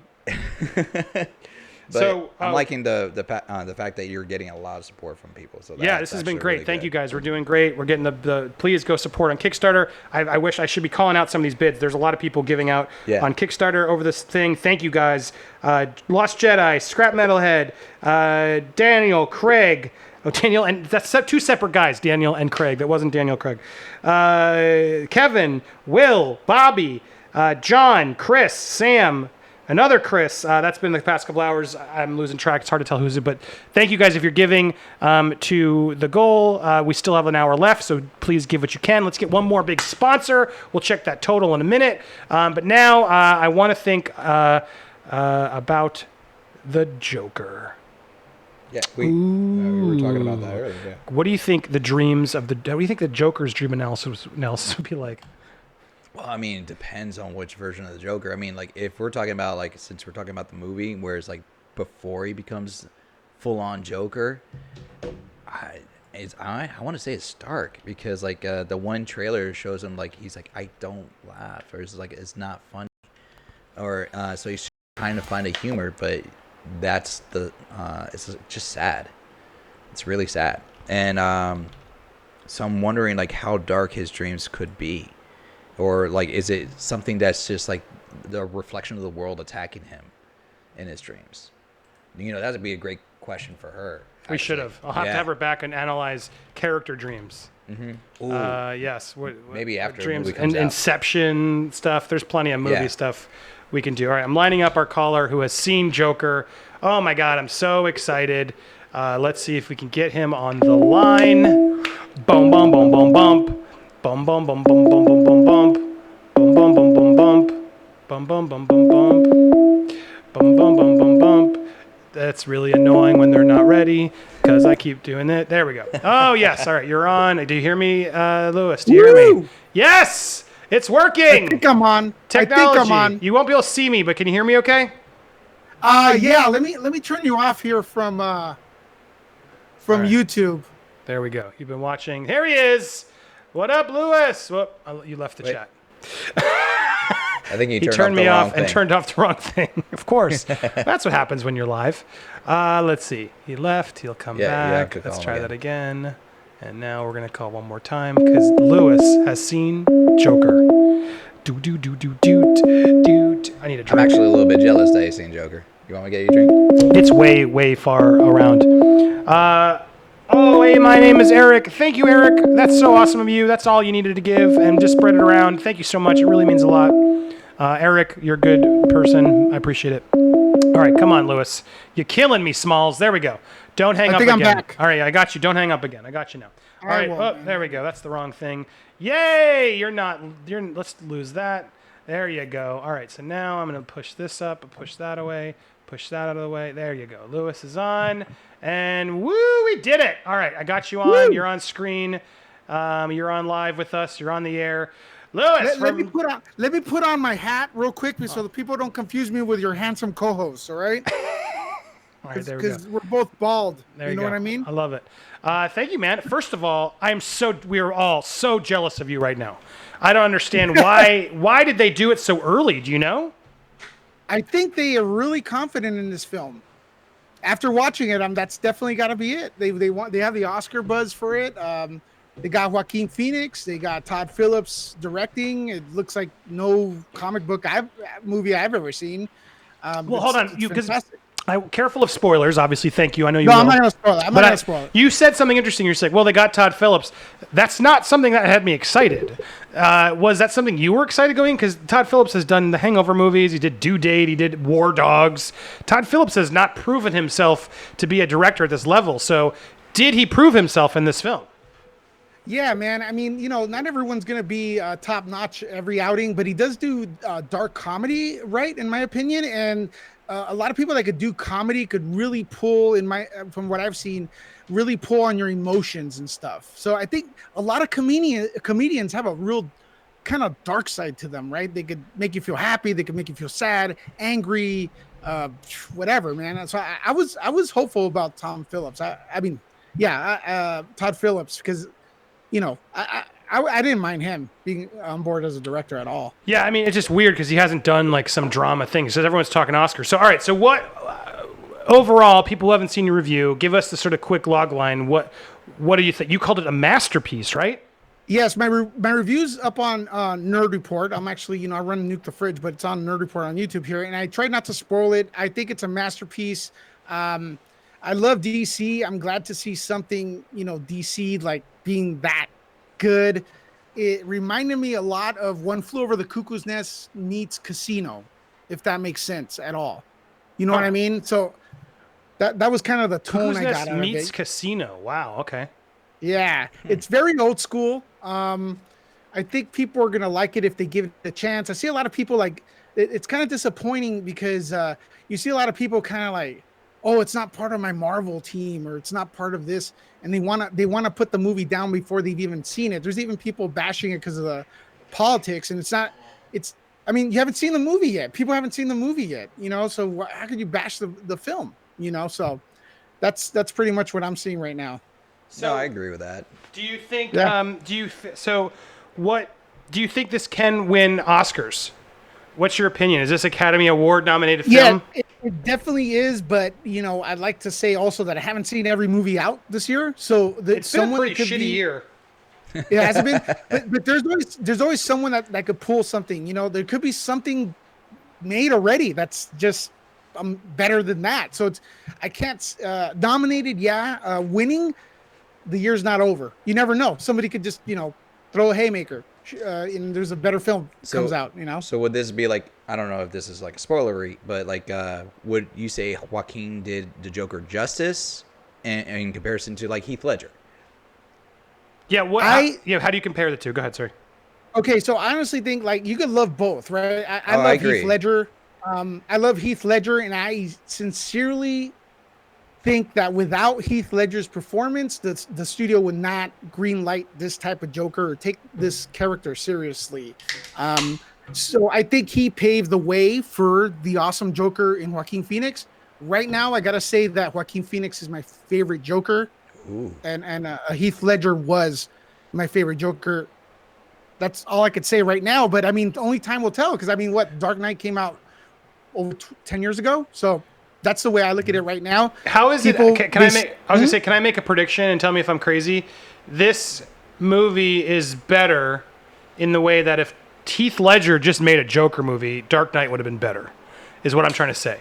So maybe, is there a way that this is better in that regard, since it doesn't maybe doesn't, don't spoil it, but are assuming it's more about Joker than Batman, or there's no Batman, and don't even attempt to go answer that because I don't want any spoilers in case there is some fun surprise. But is it fair to say like this is sort of that better in the Dark Knight in a way because it's almost like Heath Ledger version Joker in his own way, but the whole movie in that regard? Because to me, that would excite the hell out of me and would have, I think, made it better than all the other dumb stuff that happens in Batman Dark Knight, because I think people are on, approve that movie way more than they should. There are big flaws with it, but I think we're so distracted because Heath Ledger took it to a whole nother degree. Do you understand what I'm saying? Like, is it comparison that way at all? Okay, so would it be fair to say that your question is if Heath Ledger made a standalone Joker film? Yes. Is it similar to this? I think if Heath Ledger made a standalone Joker film, it'd be more comic book-y. That's as far as like, but then again, what came first, the chicken or the egg? I don't think there'd be a Joaquin Phoenix Joker movie if it wasn't for Heath Ledger. In my opinion, I think even if you really look at Heath Ledger's makeup a little bit, I know it's different shape and form, but he kind of looks like Heath Ledger to me. Mm-hmm. I mean, honestly, I feel like Joaquin Phoenix builds off Heath Ledger, but does a better job in his movie, or is a better movie maybe. It's kind of hard to say. Only time will tell. In regards to The Dark Knight, I mean, we've been talking about that movie for a long time. I don't really particularly would say it's overrated, but I do think Batman Begins is better. Yes, I agree. And Dark Knight Rises is not as good. No, but Dark Knight is fine. Dark Knight Rises is underrated. Watch it again. No, I've watched it way too. Never. Such a bore. He's Batman for like 10 minutes in the whole movie. All right, so without spoilers. So we should be excited. I guess my other question, and Don, feel free to chime in. Is it? Will it surprise us? Is there something there that we're gonna be like, ooh, I didn't see that coming? Because right now it seems like, oh, it's a slow character study. It's Taxi Driver, but with Joker. There's more to it than we're seeing. Yes, there's more to it. Avoid spoilers. And Don's your buddy right here. Yeah. Don, pleasure meeting you, buddy. Pleasure just meeting want to say hi. So nice haircut, by the way. He put a hat on, so you got a drink, so he didn't mistake you two. But yeah, go ahead. Yeah, we could be twins. There's a lot of surprises, and there's spoilers in the trailer. If you want to analyze the trailer, avoid everything. I told we have a mutual friend, Eben. I told him don't watch the trailer because he'll probably figure it out. Just leave it alone. It's a month. Practice your Zen patience and just watch the film. I talked to Joaquin Phoenix and I asked him about some stuff. And his response, I can't say what he said or what my question was because it may spoil it. But he goes, just have fun with it. And that's really refreshing. You see everyone right now is like, they're actually bashing the movie without seeing it. It's very disappointing. I created these sites to escape from stuff kind of like probably Andy. It's like, I want to escape. There's problems in the world. I want people to join us and have a good time and do activities and stuff like that, and they're bringing like all this like toxicity into escapism, and they're ruining it. If you go on Twitter, I mean, I want to quit Twitter at this point. I just use it to get, it's pretty bad. Awareness. It's bad. It's bad. I don't have a blue check mark, right? I know you do because you're awesome, but I'm not. It just gives you better access. It just everyone gives a crap on the check mark. The check mark helps because you get seen. You get filters when you get the check mark. It opens up new filters, new things. So it does help. I've seen people like, oh, screw the check mark, but it doesn't. But my point is, it doesn't matter. It's still, even when you have a check mark, it still sucks. But the point is, yes, people are already bashing the movie, which is super stupid. Where do you think this will? So it will surprise people, you're saying. Do you think people will support it and change their minds, though, when they see it? Is it that kind of game changer? Yeah, it's going to convince people that this is, no matter what, you're going to have to question, in my opinion, okay? I mean, Andy, Don, you guys may watch it and call me back and go, dude, that movie sucked. You have bad taste. But I don't know. You're going to have to question people's taste or opinions if they say this is a bad movie. And that's what I'm thinking right now.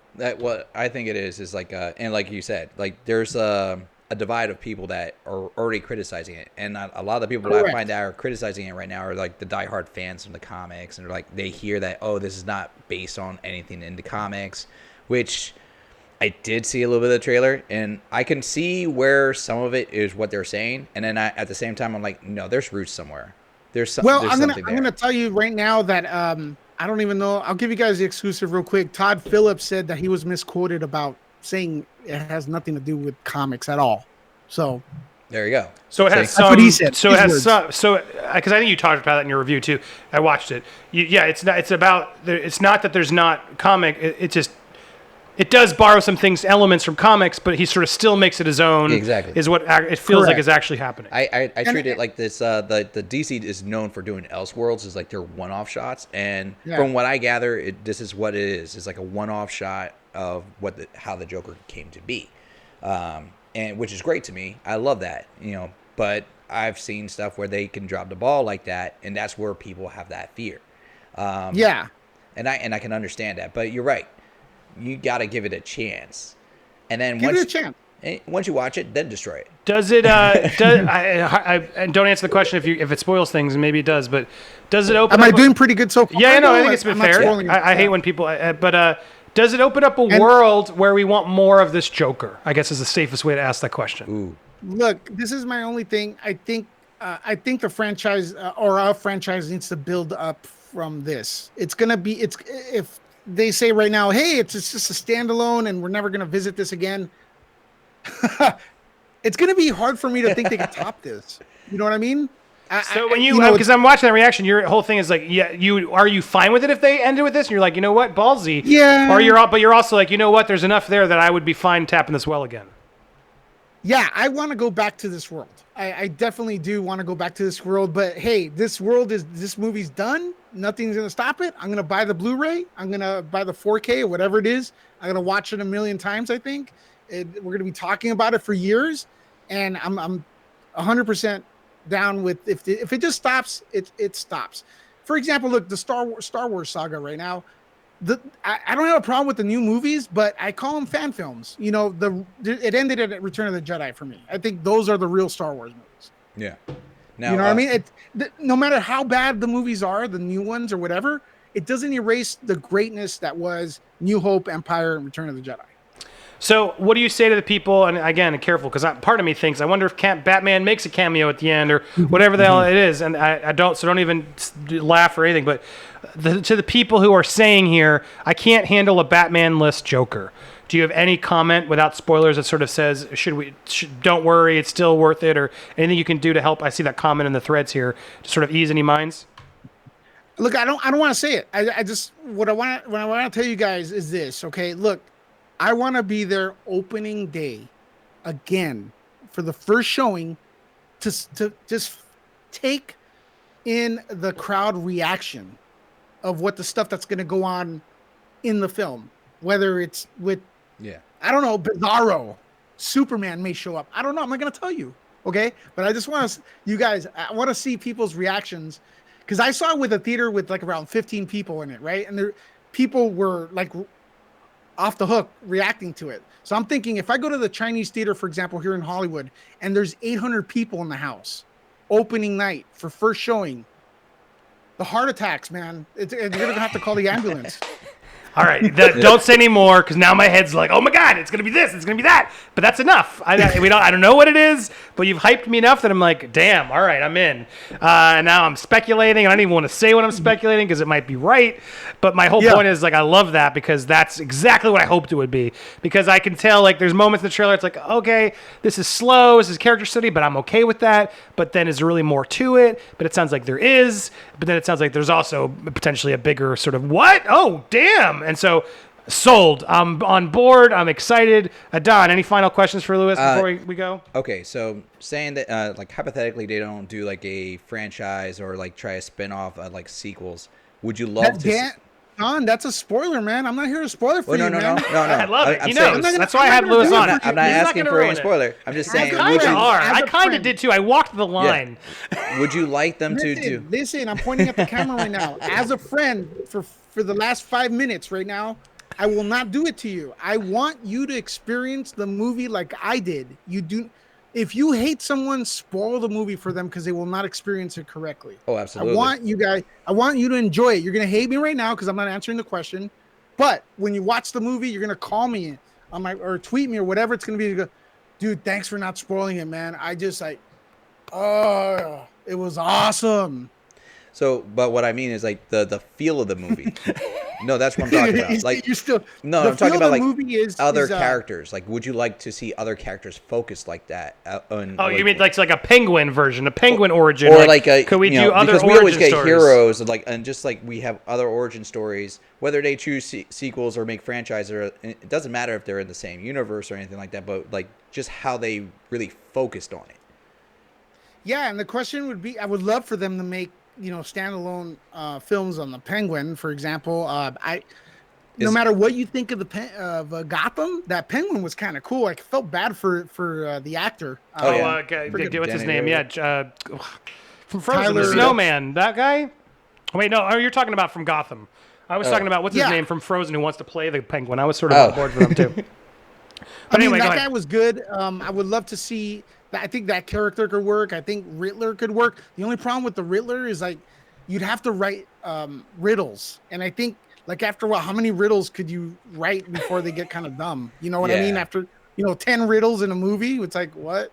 Some of them are gonna be. Hey, Jim Carrey pulled it off. Ooh, I don't know.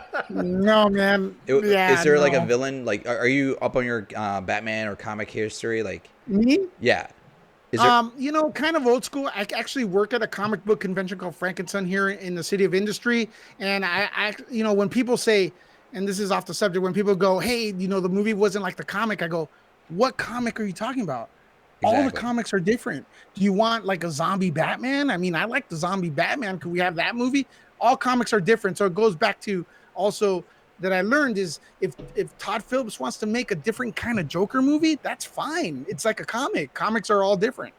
Is there one that you, if you could pick a villain that could have their own origin and portrayed? I got it. Dr. Doom. That's Marvel, though. Yeah, but so what? Yeah, that's true. Yeah, that's true. Yeah, you can pick anybody. But you see, I don't want it to just turn into, okay, well, they did Joker. Now it's time for Penguin. Now it's time for Catwoman. Exactly. But like, it could be anyone. I guess. Where's Lex Luthor? Where's Lex Luthor? Jesse Eisenberg was not good enough. No, but Michael Rosenbaum was pretty awesome. Thomas Nickerson just said a Two-Face standalone movie would be amazing. All right, yeah, there's a lot. Batman has some of the best villains. What makes Batman is the villains. Yeah, let's be honest. Spider-Man too has good villains, but Batman's got the best. All right, well, Lewis, Batman though, like his story is in my opinion, it's a tragic story. His parents died, and there's a part of Batman that he doesn't care dying fighting criminals, and it's just.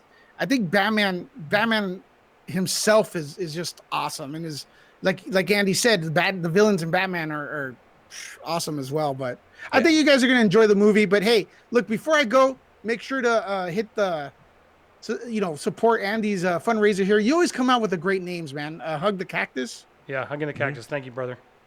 I was gonna say though, what last question for you as we wrap up, and thank you for that.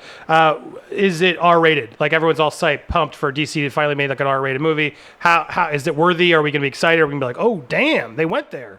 It's disturbing. Great. Like Silence of the Lambs disturbing? Huh? Like Silence of the Lambs disturbing?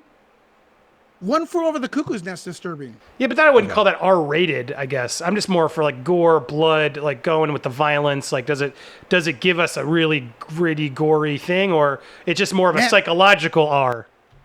Well, I'm used to horror, so like to me it's tame. but yeah, I don't know. Definitely, it looks like an R movie. I don't remember any F-bombs or anything like that though, so I don't know. It definitely looks like an R movie. Does it have a rating yet? Yeah, it's rated R. I mean, they've confirmed that. Yeah. It's disturbing. It's disturbing, which to me is cooler. And there's a lot of stuff going on that you don't see, which is cooler too, because your imagination could run wild. So, all right. Last thing. It's okay if you spoil it. Does Martha play in this movie at all? See, what happens is Joaquin Phoenix is having a fight with another clown, and both their moms are named Martha. Wow. So good. The Joker's mom is not named Martha. That's smart. Okay, good. Well, Lewis, thank you so much. That was really fun. Good tease. Got me. I'm still shocked they did it so early, but that's typically a really good sign, because you don't show a movie that early. I mean, Avengers and Infinity War did it. Like once in a while, when the movie's worth it, they're like, yeah, come see this movie early, because they know people are going to talk. So this is more than a month out. That is just baller status on Warner Brothers. So kudos. I mean, this is weird. They did it on a Saturday. They should have dropped the embargo Monday, because you guys aren't getting even good enough reviews on it. But it's weird they did that. Well, I think it's because the film festival, the Venice Film Festival, that's right. is on. Happened so too. I think they couldn't even to tell you something on the inside. The embargo we had was later than what they had, because I started seeing all the reviews going up. I'm like, oh man, we're late with it. They started dropping way before us. But look, Andy, Don, right? Adon, yeah.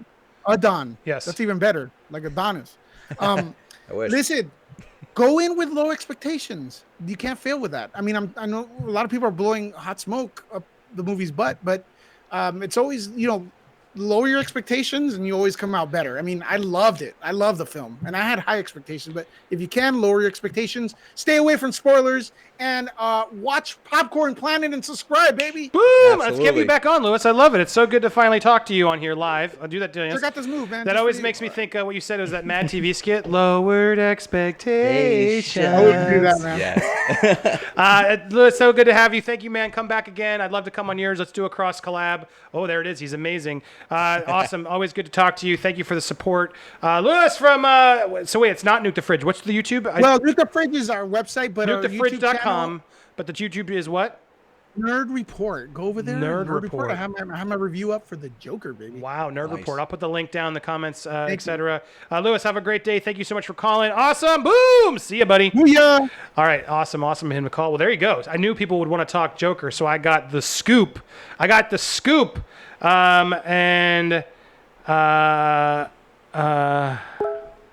Okay, let's calling you now. All right, so I have that I want to get in because I have a lot of other guests I'm trying to call before the hour's out. So guys, come on.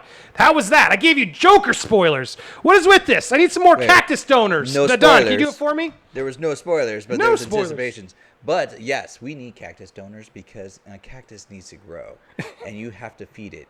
And in this case, there's no water. We feed it with profit. Exactly. We need the profit to do it, or this doesn't work. So, guys, come on. Giving you a good show. We're going for 3 hours. I have a special guest. Does this play? Let's see if this does play. Oh, I think this is going to play. Hold on. Go away, though. I don't want this here. There, get that there. And then I want this. Everything's good there? All right, guys. Special announcement. Here we go. Let's see if this works. What's up, geeks and gamers? It's Jeremy, and guess what? This Andy dude, he needs you to give him money. And I'm trying to ask you to give him money because this asshole won't stop aggravating me. Like I haven't done enough already. Give Andy some damn money. Oh, I love it. That was beautiful. Yes! Gamers, it's Jeremy. There you go. This From Geeks and Gamers himself. I know a lot of you guys watch.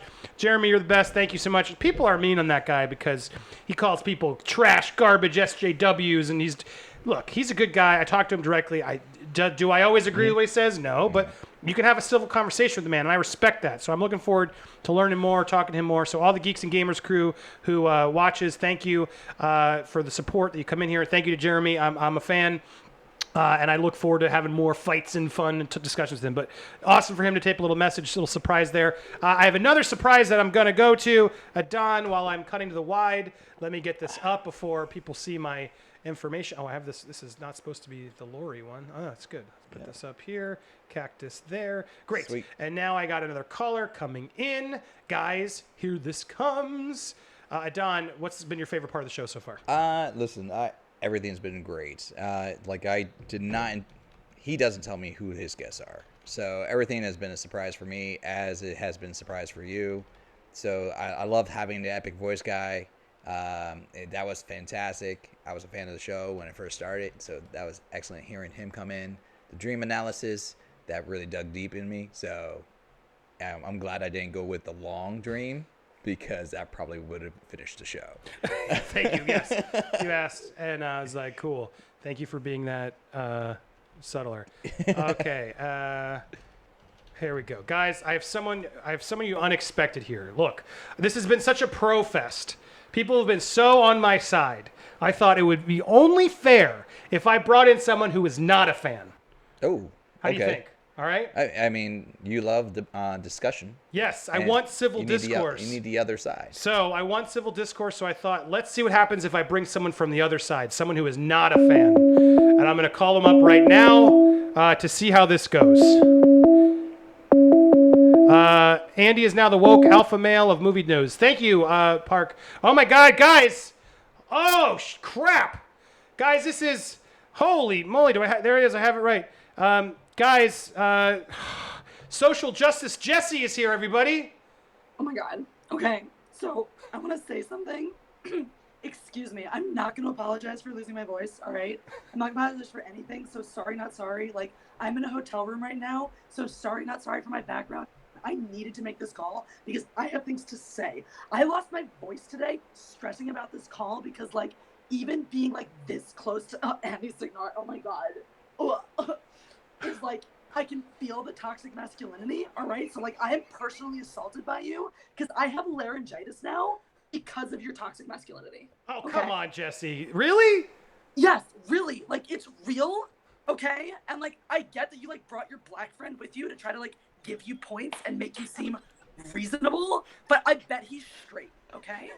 And, you know, that means toxic masculinity also. So you don't get props for that, because the problem is not that you're racist, though I bet you are because you're a white man. The problem is that you just have toxic masculinity oozing from your pores. And Adon, is that it? Like, I don't care how oppressed you are in your life. You still need to take ownership of your privilege as a man. It's true, right? I mean, come on, Adon. I got to see your point. Yeah. Technically, I'm a twofer. I'm like Black Hispanic, so I got 2 areas covered. It doesn't matter. Because that's canceled out by your evil penis. Oh my God, like, that hurts me to say. Like, do you understand how much I suffered to come on this stream and tell you? And, like, let's talk about this project, Hugging the Cactus. Yeah. Okay. Did you ever think that maybe the cactus has prickles because it doesn't want to be hugged? Huh? So clearly, Andy, with your little comeback, you have learned nothing.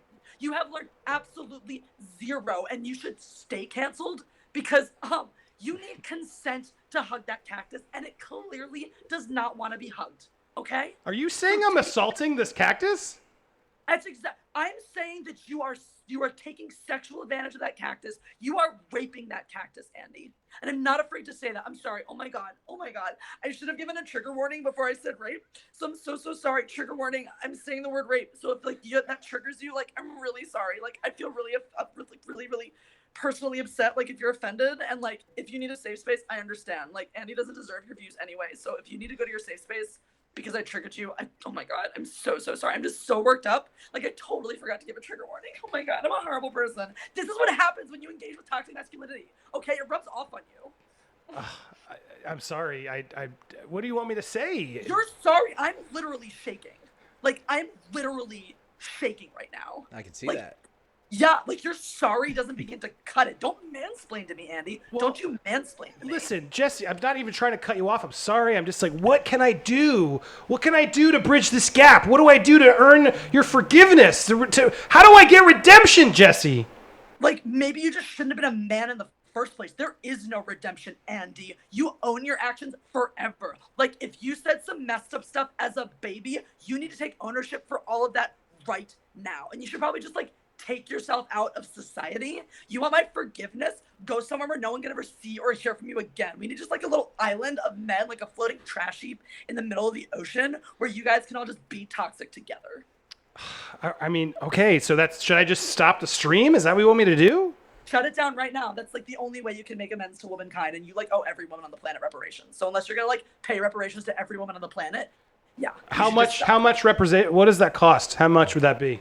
You can't put a price on the damage that your toxic masculinity has done. Just start paying and keep paying. Who else out there is as bad as me? Am I the worst? I mean, come on. There's not somebody else out there who's like. What about like Adolf Hitler, maybe? Just maybe Adolf Hitler. But like, is there like a percentage of like how bad he is versus Adolf Hitler? Yeah.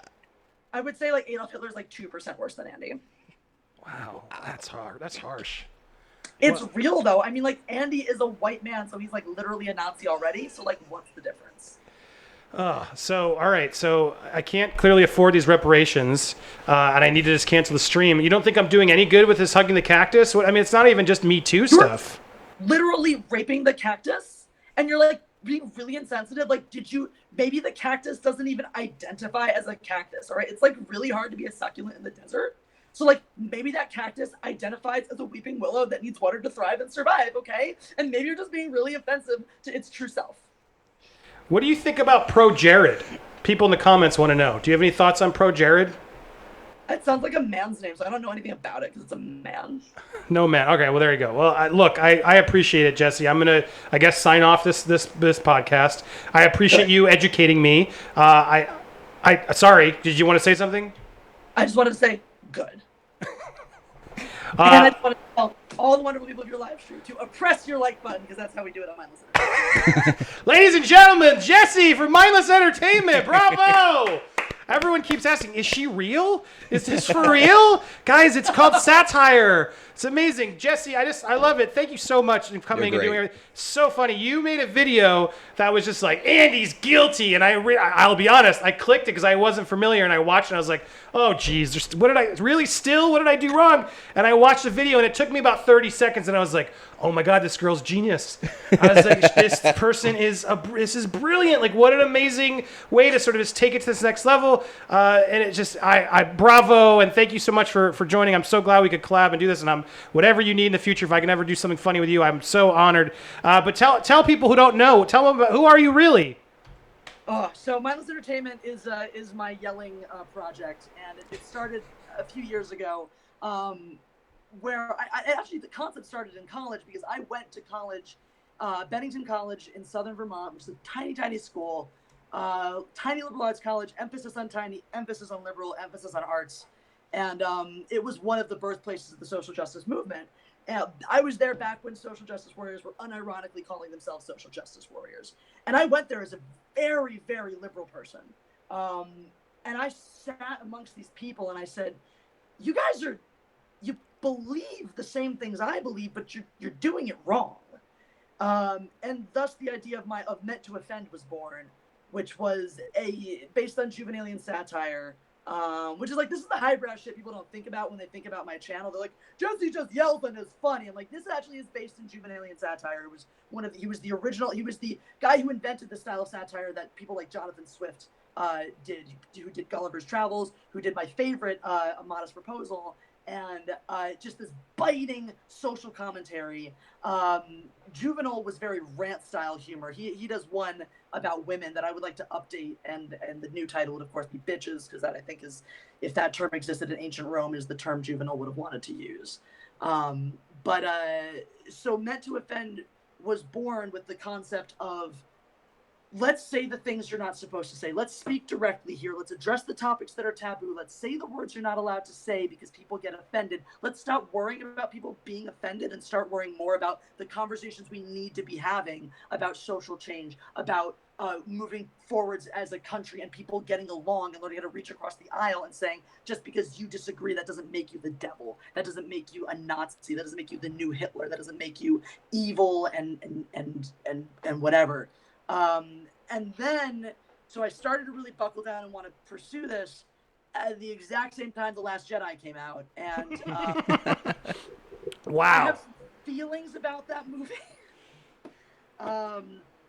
And it was funny because it wrapped up perfectly in that. I thought all of the things that are wrong with the way that modern progressivism is trying to express itself in the social mainstream, are manifest in this film.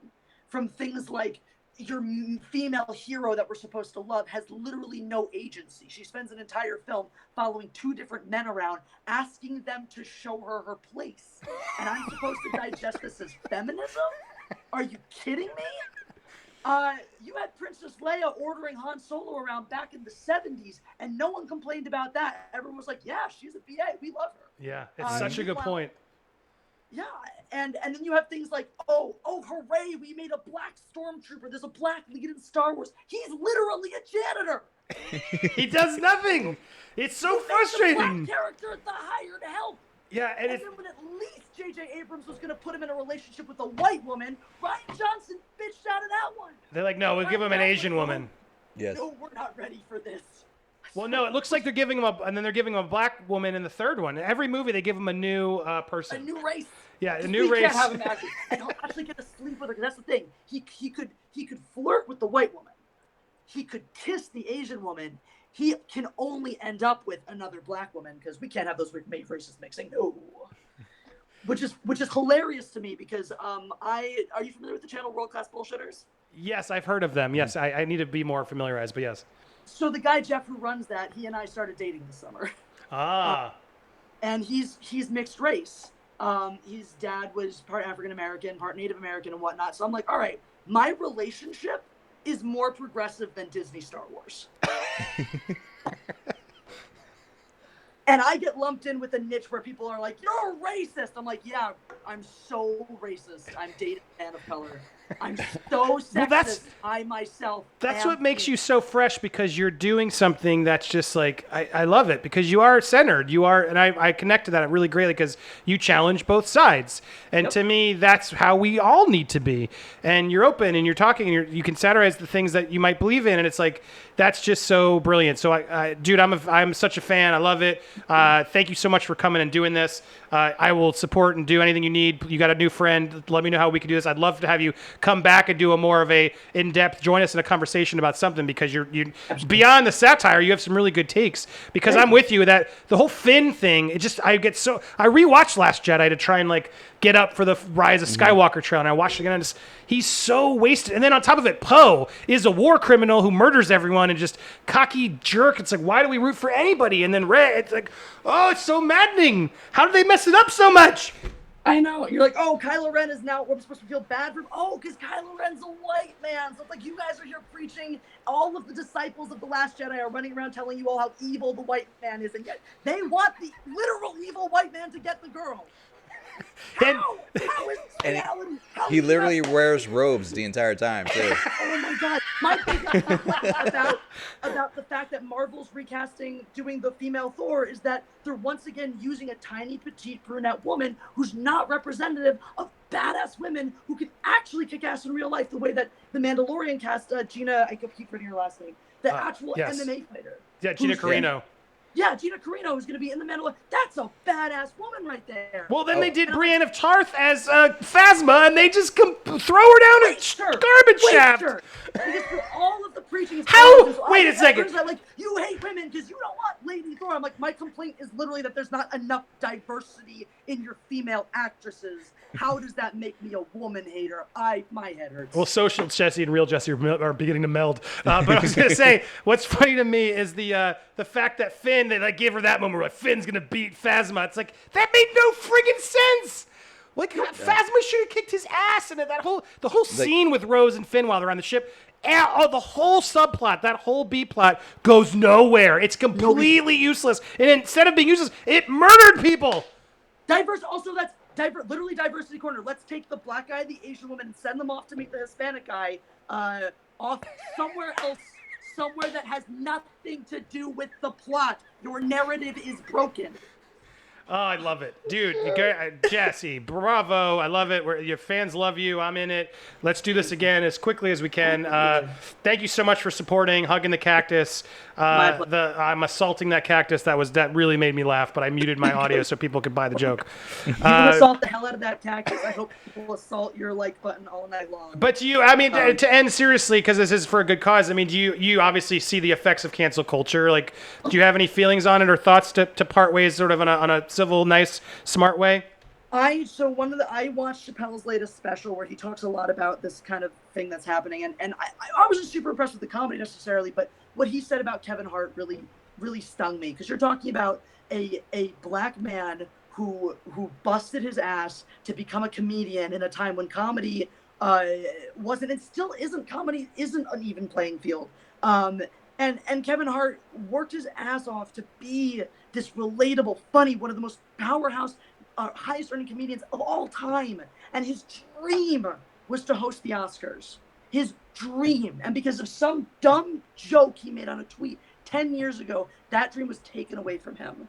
We are hurting real, honest, good, hardworking, deserving, talented people for the sake of personal insecurities, for the fact that human beings today, instead of growing up and being adults and understanding how to take their opinions into the world and make positive change with it, they want to sit behind their keyboards and they want to cry about the way that the world doesn't cater to their needs, because nobody taught them to put on their big boy and big girl pants and talk to other human beings, and most importantly, listen to other human beings and understand that change is not, here's how I think the world should be, let me tell all of you. Change is, let me listen to as many voices as I can and find our common ground. Amen. Bravo. Yeah. I'm on board. I love it. So thank you again. Great, smart voice you have. I love it. Let me know how I can help you back. Thank you so much for coming. Guys, thank you. Thank Jessie. Go follow her. I'll make sure her link's in my description below. Go follow Mindless Entertainment and keep the super chats coming. You guys went dark. Come on. It's all for a good cause. We're going to make we got to tell these stories of people who've been canceled. So please, we got, I think, 20 minutes left. Yeah, guys, 20 minutes left. What are we doing? Oh.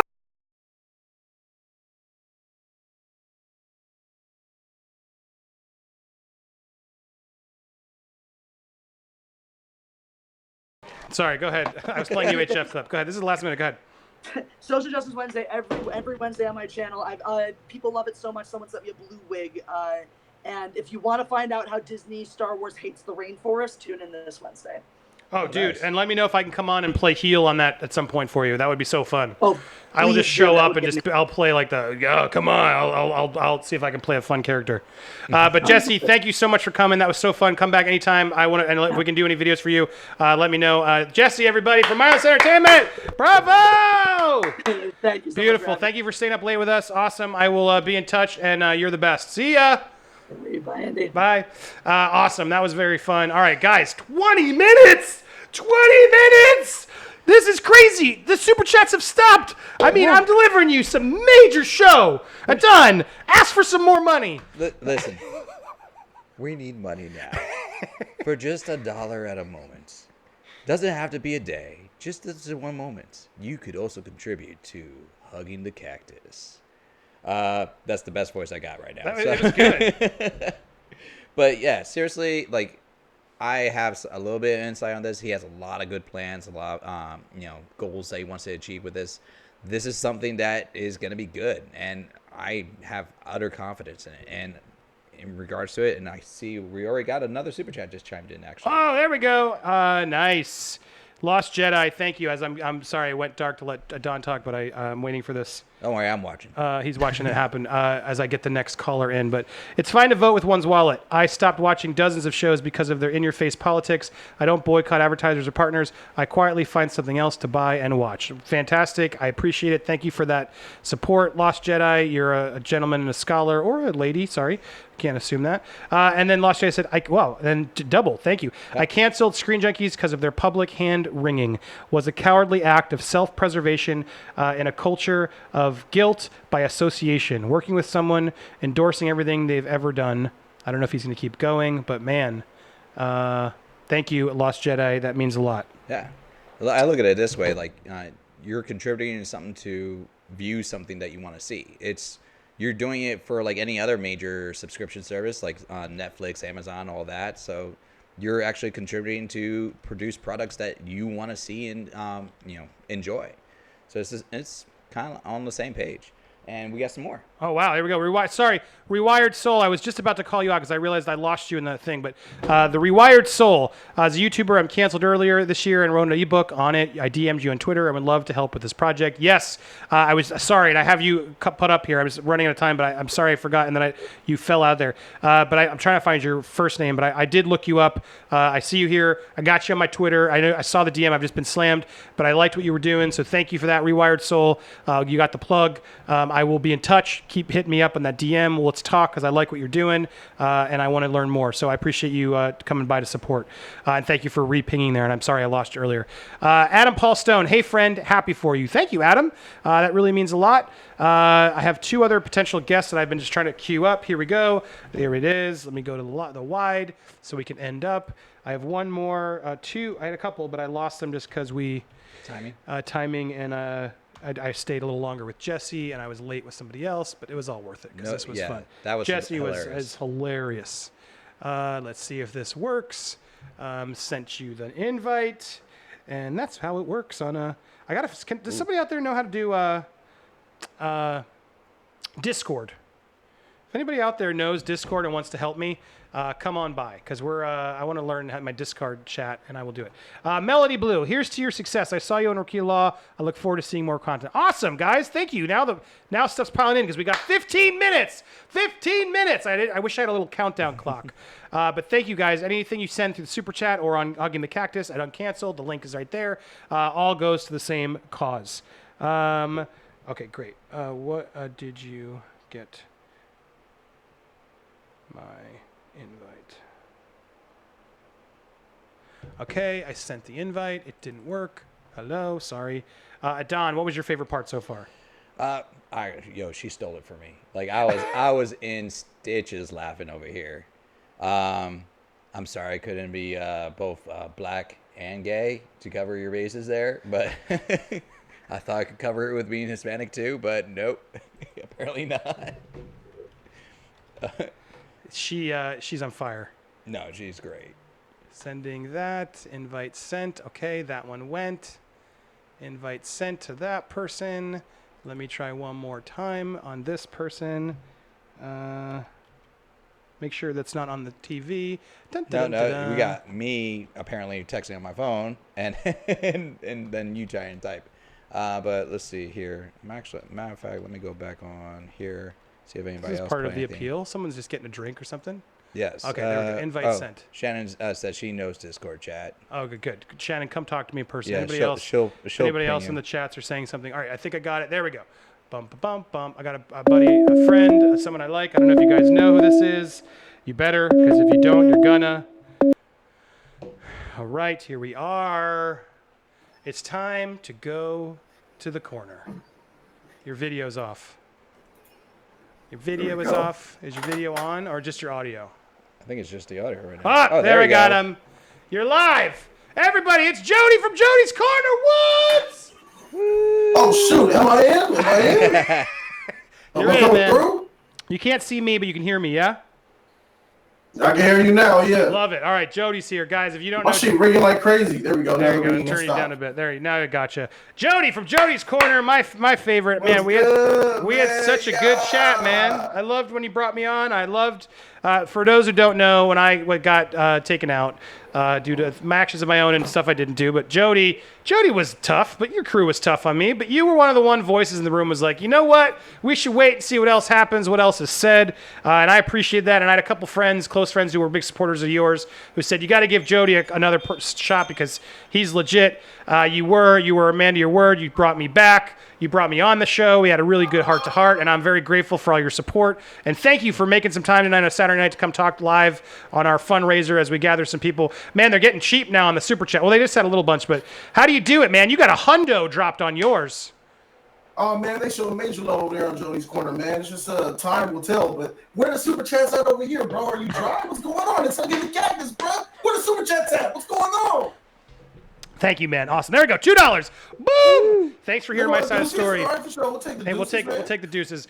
But it was a slow grind, bro. It's a slow grind. We have 12 minutes left, and I have one. I'm going to rush you through because I have one person. I'm trying to see if he can get in because he helped give a lot of money. I want to see if he's coming. But Jody, oh, sorry, as I'm coughing. Thank you so much. You're a DC fanatic. Is that fair to say? No, you can say that. You got access to like Gail Gadot. You like met her and stuff with Wonder Woman. I mean, you like start your show with it. Yeah, Patty. Yeah, me and Patty are friends, and me and Gal are cool. That's awesome. So are you more DC or Marvel if you had to pick one? If I had to pick one, are we talking about comics, film, or are we talking about overall? Good distinction. That is important. Nice. Film, it's Marvel. I don't disagree with you. It's Marvel. The MCU is still a Titan. It got a lot of Disney sprinkles and cheesiness, but it still got those Winter Soldiers. They got those Civil Wars in there. It's got those Black Panthers in there, So, and then we have BVS and Suicide Squad. Oh, it's the Squad. I mean, we got Wonder Woman, Aquaman. Those are fire, man. It still is good for a good film. But Superman, you got that. That was off. But in film, I gotta say I'm Marvel. Comics and probably everything else is DC. Interesting. Sorry. So you're more. I was hoping you were more like DC lover than I am, but it sounds like we're probably similarly frustrated by the DC films. We just had Lewis from Nuke the Fridge film. What's his new channel called? Oh, you had Lewis? On? We had Lewis on it because he saw Joker, and That's he gave. My boy, man. That's my boy. Shout out to Lewis from Nuke the Fridge. Yeah. I was hoping to get some more time on here, but I was waiting for you to be done with Justin Bieber, man. Hey, she seems like she really knows her stuff, man. I saw her do a Star Wars video before. She's man. really she knows funny. Her stuff. She is Shout funny. out to her, man. Yeah, I've been but talking Star Wars with her for hours. Lewis was on and was talking Joker. How excited are you for Joker? He was saying it's freaking amazing, and he was trying not to spoil and didn't. But he's like, guys, get on deck. Are you feeling that? Are you nervous? Look, at this point, bro, it's not about how good Joker would be. It's more about, is Joaquin Phoenix's Joker going to surpass Heath's? Because I have no doubt in my mind that this Joker film is I'm trying to ask you fire. to give him money because this asshole won't stop aggravating me. That was one of my clips from Jeremy from Game. Sorry, keep going. You're good. So the Joker film, we're talking about, what was the news that broke today? There was an article talking about an 8-minute standing ovation from the critics at the film festival that they just had. Yeah. So, I'm kind of waiting to judge for myself, but overall, man, this looks like it's going to be a raw, dark, psychological, gritty. We might care for the character. We might care for Joker. When we see that he's going to lose his mom, he's dealing with mental illness. He's getting beat up on trains and shit. People spitting on him, bringing his board and shit. He can't get a win. He's going to get embarrassed on TV by the comedian he knows and loves. And I'm thinking what's going to finally snap it is Zazie Beetz, his girlfriend. I think she's gonna die, bro. I think he's gonna completely just go ham on everybody. Oh, that's a good take. So you think it's more like Killing Joke? No. Well, no. I'm not gonna say Killing Joke. I think this is gonna be totally separate from that. The director and the writer have already talked about how this is kind of like nothing we've ever seen either. Yeah. So I think it's gonna be completely. Your friend, Lewis. Lewis. I'm bad with names. Let's get that straight. Lewis said that was actually misquoted. So there is ties to like the comics from the movie, from what he said, but at the same time, it's like its own standalone feel. Okay, so from what I've read from the director's mouth is that he said, and it's true, this is a fact, Joker doesn't have an origin. Yeah, no, I agree with that. Nowhere in comics. So this film will essentially be the only time on paper, on film, in any media, we're actually seeing an origin to Joker. So by that, there's no precedence. Yeah. So this is gonna be, for the most part, new. As far, I think what Lewis was probably talking about, what the director was talking about, was execution. For instance, when he finally gets to go to the show with Robert, why am I drawing a blank on my man? Goodfellas, Casino. Ray Liotta? No, Robert Downey Jr. No, Robert De Niro. Wow, I'm thinking about Robert De Niro. Yeah, what the frick is going on? I'm losing my shit. Anyway, when he asked him, when you announce me, can you announce me as Joker? When he goes out there, bro, I think he's gonna kill some folks. I think he's gonna do some crazy shit. I agree. Yeah. I didn't want to speculate too much. I feel like they're gonna pull from all sorts of different versions of the Joker to make this. Because like I saw that and I thought of Dark Knight, Frank Miller's Dark Knight. The Dark Knight Returns. Yeah, Dark Knight Returns. Yeah, like when they bring him on the show. That's what came into my mind when I saw that. Right. And then the other scenes, that's where I thought of Killing Jokes. And then there was other scenes like I'm thinking all sorts of different. They're just picking from different areas, and that's great. I love that because, like you said, there is no real official origin. But like if you take all these different things, these could all be parts of his origin, and then you just don't know. But like how they execute it, that's the part that I'm really fascinating to see how they get that done. All right, well, guys, I got to wrap up because we got 5 minutes left, and I got to make a quick call. But Jody, you're welcome to call back, or let's do it again. I'm sorry to get you on sooner, but we got slammed. But I love you. I'm so down. Please, I love that. Now we can do this. Let's do it again. I'll come on, talk movies with you anytime you want, bro. And I'd love to get you back so we have more time and actually get into a real conversation because I love your voice, your knowledge. Everything is killer. So thank you again for the support. I hope you know I have it back for you if you ever need it. And any parting words you want to offer the audience while you're here? Ladies and gentlemen, man, look, we live in a PC culture where people who tell the real get castrated, where you're guilty before proven innocent. My man was castrated, and he got this Hugging the Cactus movement going on. Support Hugging the Cactus, bruh. Throw some super chats. Donate to the Cactus. Help this man out, because, he out here doing the same thing that I'm doing. Going against the grain. It's real easy to be like everybody else. It's hard to be you. Dude, love it. So well said. You were the man. I really appreciate it. I'm there anytime you need to do your own stuff, support you whenever you do it. So more power to you. Thank you so much, Jody. Jody's Corner, everybody. Woo! Bravo. Mic drop. Y'all. Love it, man. Thank you again for coming. That really meant a lot to me. Enjoy your night. We'll talk soon. Later, man. All right, bye. All right, I got one more caller. I want to know if this works. Let's see. This is a surprise who I don't even know. But man, I wanted to end on something big, so we ended on something exciting because I got to see what happened. Alpha, thank you so much, Alpha, for calling. Fantastic. Sorry, guest, wait 1 second. I'll introduce you 1 second. There we go. Alpha, thank you for that super chat. Wow, great moves. Keep it up. Proud of you. Thank you, Alpha. I'm trying my best, making the big moves if I can do it. Man, guys, as we wrap the last 4 minutes, 4 minutes. What are you waiting on? Go get those tears right now. I thought I got to celebrate with the man who gave the biggest donation. I got to be honest. I'm going to be too honest because that's my job, right, Adon? Yeah, absolutely. I was on the toilet doing a number 2. Perfect timing. And I saw a notification came on my phone. Do you mind if I tell the callers how much you gave, or do you want me to be vague? No, that's fine. Because sometimes people don't know. But this gentleman dropped $2,500 for the cause, and I dropped a deuce because luckily I could where I was sitting. It meant the world to me. I couldn't believe it. But my God, I was so grateful. And I immediately was like, was this real? Did this guy really do it? Because I got some big donors, but you got that golden cactus level, which meant the world to me because you helped take it to another level. And that kicked some more momentum today. It was such a nice, fantastic thing you did. So I wanted to personally thank you and come on here and thank you in person and introduce you because my God, I got to give you something because that's a drop of coin. But everybody, here he is, Jared. Thank you so much, Jared. This is so kind of you. Such an amazing gesture you did. I thought, let's celebrate because really we won. Guys, we won. Woo! We got 3 minutes left. So while Jared's talking, this is your chance. Go to the uncanceled.com. But I thought to inspire everybody and end on a really positive note because you did get me emotional. And my family and I were very grateful for the gesture you made. Why? What did you do? Where did this come from? Why so much? Tell me. So, well, first, your an extremely talented, entertaining guy. I mean, movie fights, honest trailers, Man at Arms, that entertained me for a long time. And it offended my sense of moral justice when things went down the way they did. I'll be honest with you. When all the news came out and things happened, I walked away. It was easy to believe, right? And then when I saw your Me Too defense video, I actually felt horrible about that, because you were railroaded. And look, there may have been things you did that were wrong, and you've taken responsibility for them.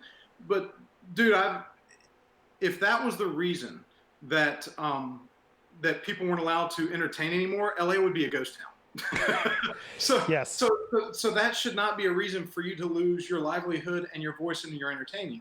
I also think the message you're putting out there is critical. When people don't have a path to redemption, you are destroying them. It prevents people from getting better, from changing, from sharing their voice. And we're not talking about people that have done horrible things. We're talking about imperfect people, regular people, people who live their life. And dude, I just want you to have the opportunity to tell that story and let others tell that story, because it's important. Yeah, wow, man, it was special. Thank you. I mean, and everything you're saying is, I appreciate you noticing. I appreciate you seeing what I'm trying to do here, and I'm grateful for it. And I won't let you down. I won't let everybody down. And I think it's a big cause, because what happened to me was eye-opening in a lot of ways. Because I did have to look at myself in the mirror and figure out things that I was unhappy about myself with. Things that weren't criminal and things that I'm glad I'm able to defend, but things that, were things that I wasn't the best person I could be. And I think a lot of us need sometimes that smack in the face. Sadly, my smack in the face was a nuclear bomb to my face and really took everything out. But to get back up has given me perspective to really try and do some change on myself, try and help tell some stories for other people. So I'm grateful for your support to see that, and I'm grateful for you to drop actually put your money where your mouth is. To know that you were a fan of mine does get me emotional, because it means a lot to me, and just to open up to you, because I want to really thank you. It's just hard because I feel like I did make a lot of cool stuff, and I really am bothered by people just trying to ignore it. And I'm really bothered by people and corporations and colleagues and people who there's no path to let them to sort of at least acknowledge, yeah, Andy made that. They wouldn't even want to say that right now. And that to me just breaks my heart for my family, for everything I've done and stuff I've made. So this is, obviously my own personal journey, and I'm hugging my cactus still, I think, to this day. But every time I talk to someone else and see how often it happens and try and help other people, I realize, it's bigger than me. It shouldn't be about just what happened to me. Who cares? Like, there are so many people going through struggles that are just crazy, depressing. People who didn't have the reach I had or even the success I had. So I can still take credit for what I did. I can be very happy, and now I can move forward. Now what? Well, you know what? Let's help other people. And I think that's the path. And now, because of you and so many other people gave, I can do it. So thank you from the bottom of my heart. Thank you so much for helping me see and knowing the struggle and seeing it and doing it. It means a lot. I mean, any other feedback or comments you want to say out there to the audience or to me or anything? Absolutely. You're at that $13,000, $14,000 level now. I really want to see that documentary or the film series. I know this is the end of tonight, but there's still Patreon and there's still other things. I would love to see you be able to put something together and release it at one of the next film festivals, South by Southwest or Venice or wherever. So please, people, keep supporting Andy. He's got an amazing voice. Do what you can, and I'll do what I can to help anyway. That's part of the reason I also gave it. I would love to help you in any way I can. Get back out there and tell your story. Dude, I love it. And then I'd love to have a private talk. Let's talk off the record, offline. Sorry, guys. But I'd love to connect with you and see if we can, if I can help any other way or share any other stories or whatever we can do. You dropped a lot of coin in this, so you now get my attention. That's how it works, people. And you seem like a good guy. So I really appreciate it. And your email was very kind, and I want to learn more. So thank you so much. I hope this can become an ongoing conversation. I'm not going to take your money for granted. I promise I'm going to put it to really good use. So just know that. It's really, I need it right now, obviously, all this money to help continue to make content, because as you get canceled, you can't make a living. You can't get a job as easily. And so you got to do what you can do. So I'm trying to just see if I got something here, right? See if it can work. So you giving that to me just means a lot, to know that people still care about the work I did, can see the work that I want to do moving forward. And it really, really means a lot. So thank you so much for doing it. It's awesome of you. Awesome. Thanks, man. Well, good luck. And I hope for much better things ahead. Well, you get to help, and while you sit here, you won't be able to see it, but if you watch it on YouTube too, you see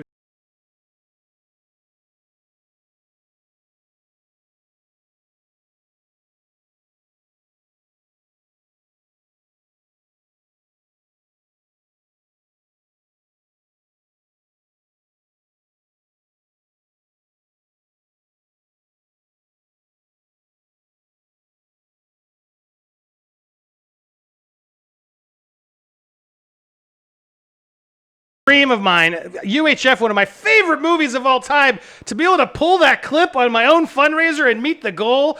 Oh my God, I'm so proud, Al. He literally was, I grew up, I always wanted to make song parodies. And then I ended up making movie parodies and everything else. So what a nice to be able to pull UHF and use it. So I couldn't have done it without you, sir. Thank you again. Enjoy your night. Sorry to keep you up so late. But thanks so much for the amazing give and for the call here. I will stay in touch. I love it. Thank you so much. And again, anything you want to plug? No, I'm good, man. I love that is a badass, guys. He's like, no, come on, I don't need that.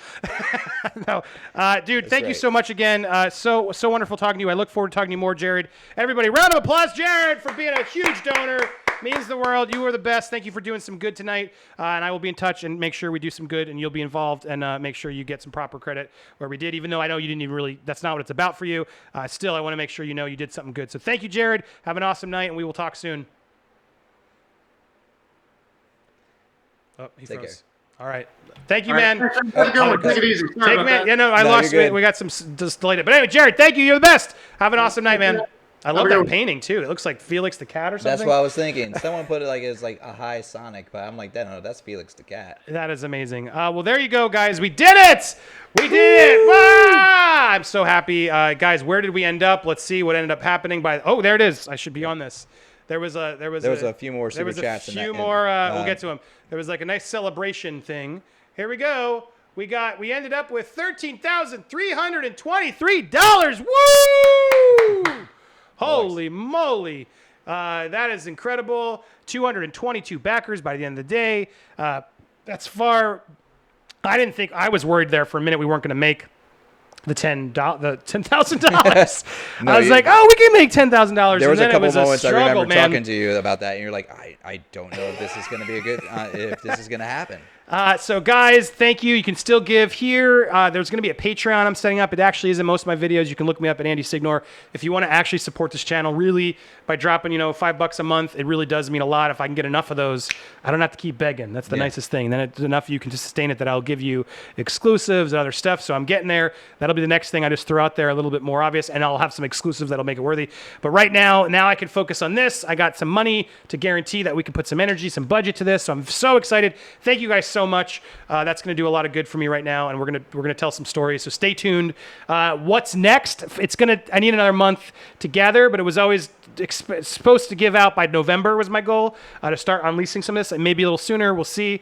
But now that I got a little bit over the 10, I got to look into to see if I could do just a smaller, cheaper version of the pilot that I really want to do to try and show a better story, because there's going to be a podcast. We'll see with a lot of stories, but then I want to try and show you a better, more expensive documentary style one that just requires budget of camera and going and more time to edit and travel and stuff that makes things more complicated. But you're going to get a whole season of the podcast, so stay tuned.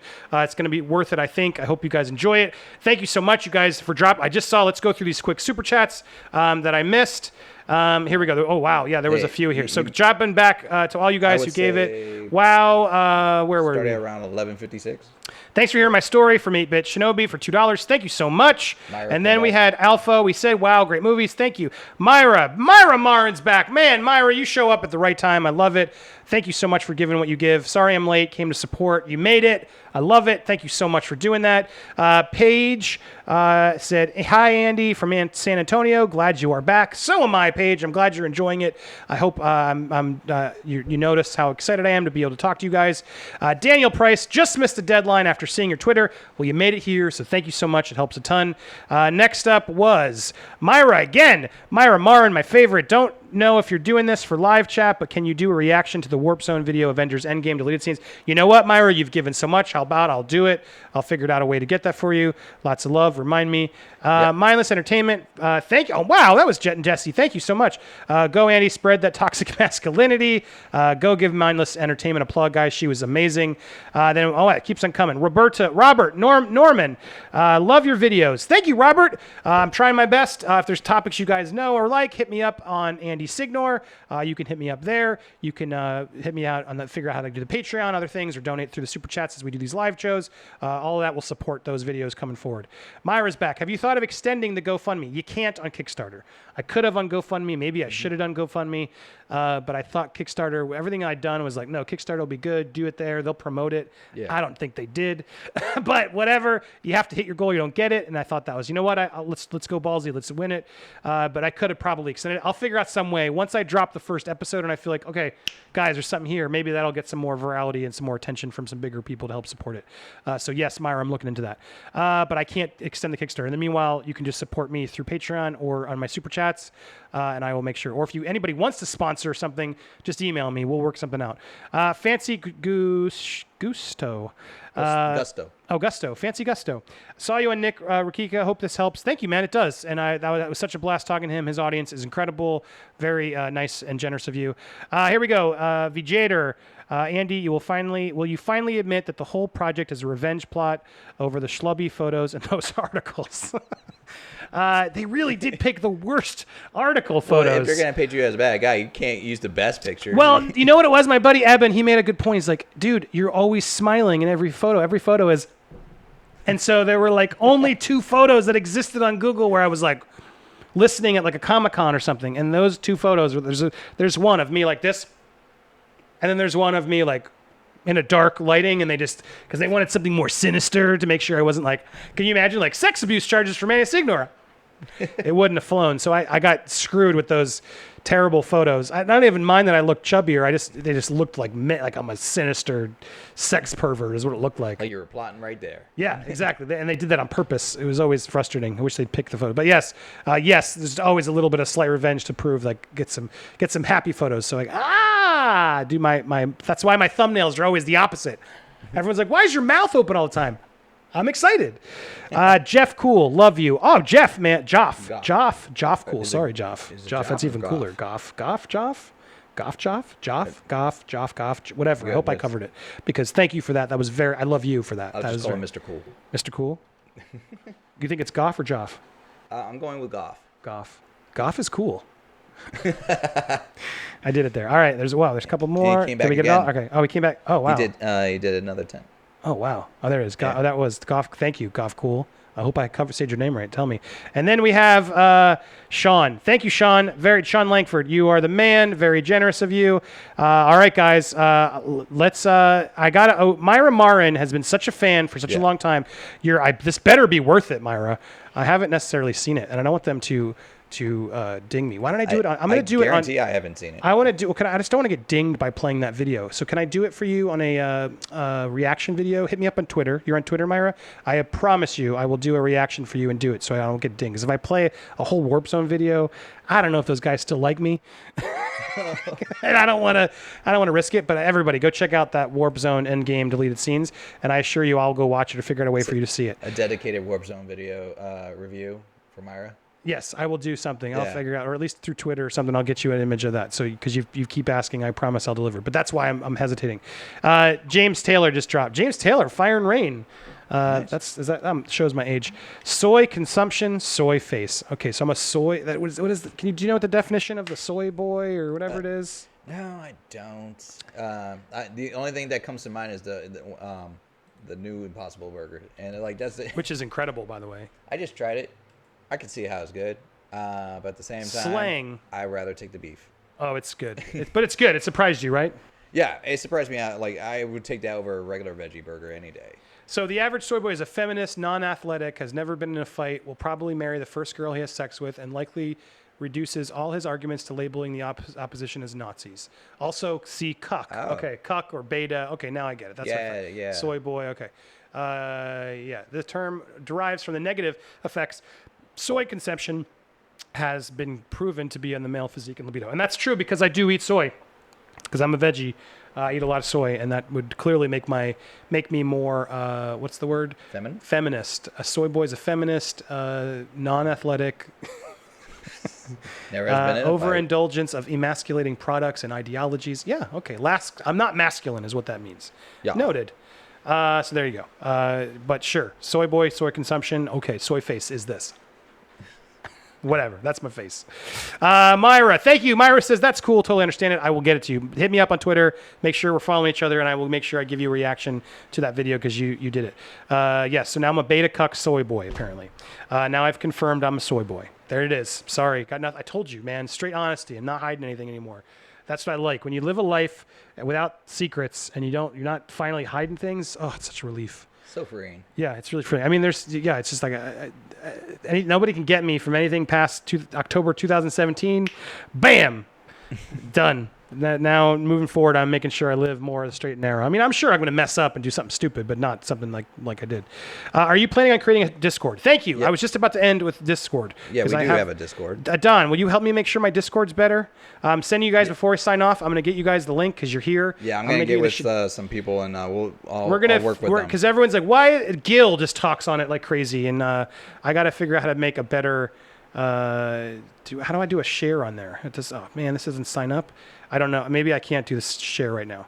I'm gonna have to. Oh yes, I can. I can go here. Yeah, you did. I will get at you share. Do it. But Don, for those who don't know Discord, can you explain it while I get the quick cord?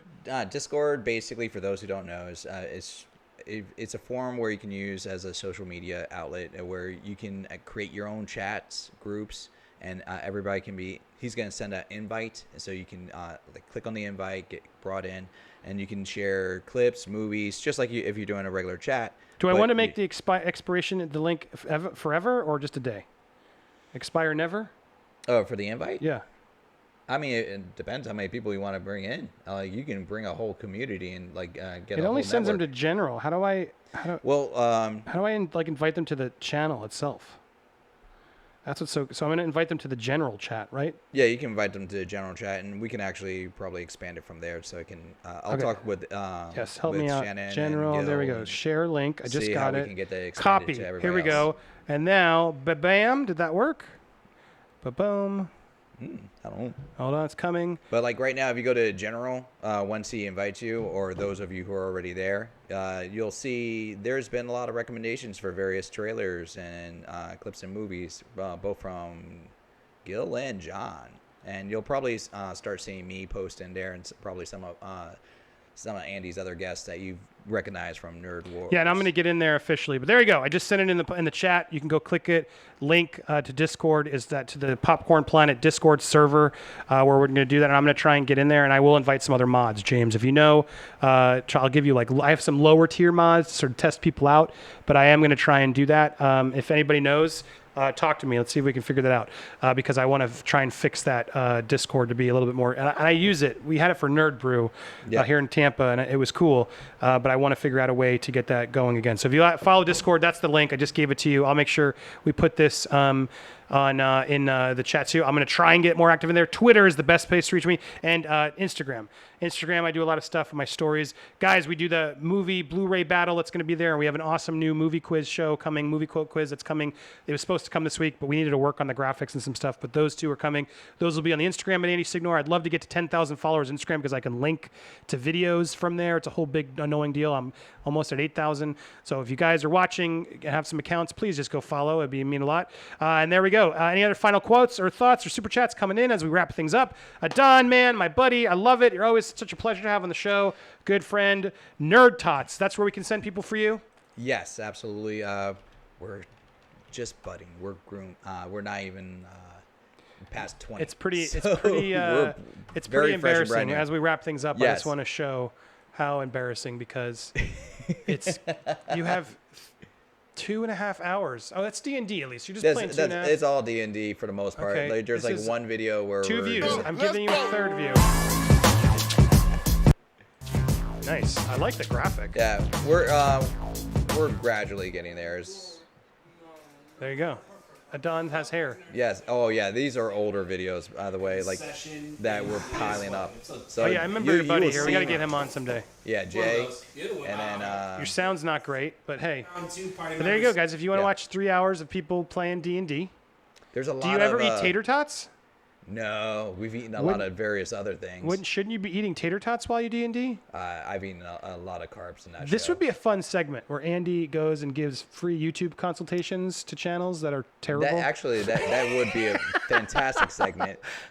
Let's do that someday. We could definitely save that for its own show, because you guys can submit your channels, and if you really want Andy's honest consulting, I can go through and say, here's what I would do. This if you guys want to watch us and give us your honest opinions, we'll take it. Yeah. Well, I'll be nice because I need to watch more to get a sense. But it's a little long. But and your sound needs to be better. That's the one tip I'll end everybody. Your sound has to be better. My sound's still trying to get better. I still mess it up a lot. But good sound I've been told is better. And I've got this equipment, and I'm so grateful for it all. But I have a sound engineer I keep trying to call because he's going to help me equalize and get the settings proper, so I'll get there eventually, but we're close. But Adon, there you go. Check out Nerd Tots. Go give him another view if you're let's get him to, he's at 18 subscribers, guys. Come on, can we get him to 20 subscribers tonight? That would be so cool. That'd be another nice celebration. Then we can play the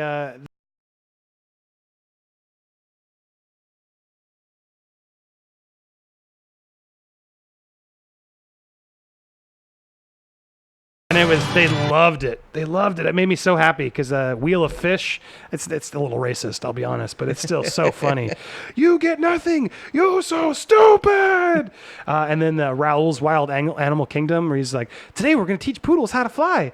And they throw the poodles out the window. Oh my God, my kid, he just laughed and laughed. It's a funny. And then Spatula City.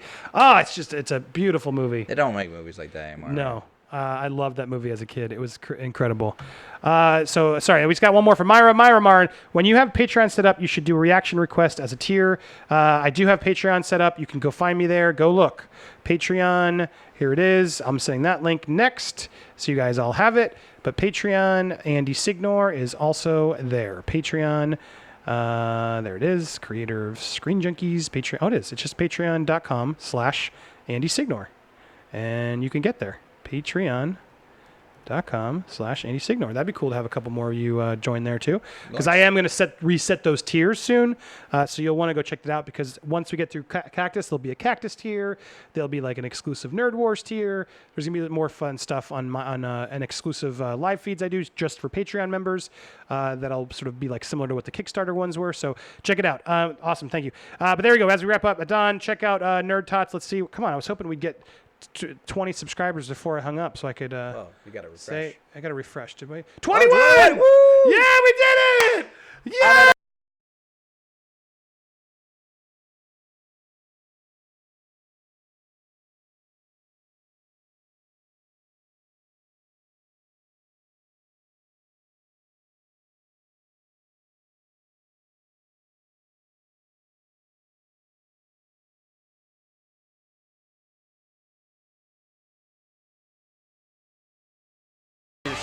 This 3 subscriber bump. Hit me up on Twitter. Maybe I'll use your channel in a future episode. That'll be fun to end each live stream with. Let's look at this person's channel. What do they think? So submit it to me, especially during the show. If you remember, that means you're hardcore. Thank you guys so much, for real. This means so much to me. I'm so excited to get started on this and hug the cactus with you guys and start telling some stories. If you guys have any stories you want me to look into, please do. I'll be doing some stories, obviously, throughout on Popcorn Planet, but I'll be... Ooh, excuse me. Truly burps. But I'll be doing that soon. There's no audio for that clip. There's no audio of that clip the whole time. Now they have to watch the whole movie. Oh, it's so sad. I can't believe that clip is just brilliant. Let's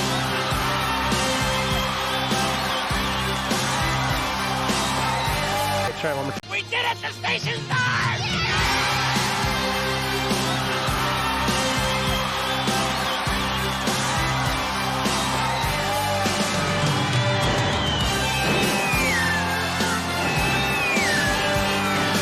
That is just is it 89? I think it's 89. And like Indiana Jones and Last Crusade or some movie came out that really killed it at the box office. Or what? Myra, I got to go. Have to be at work at 3:45 a.m. Holy moly. I don't know what time it is there. If it's this time, you are the best. Go sleep. Thank you so much. Hit me up on Twitter. I'll make sure we get you that reaction.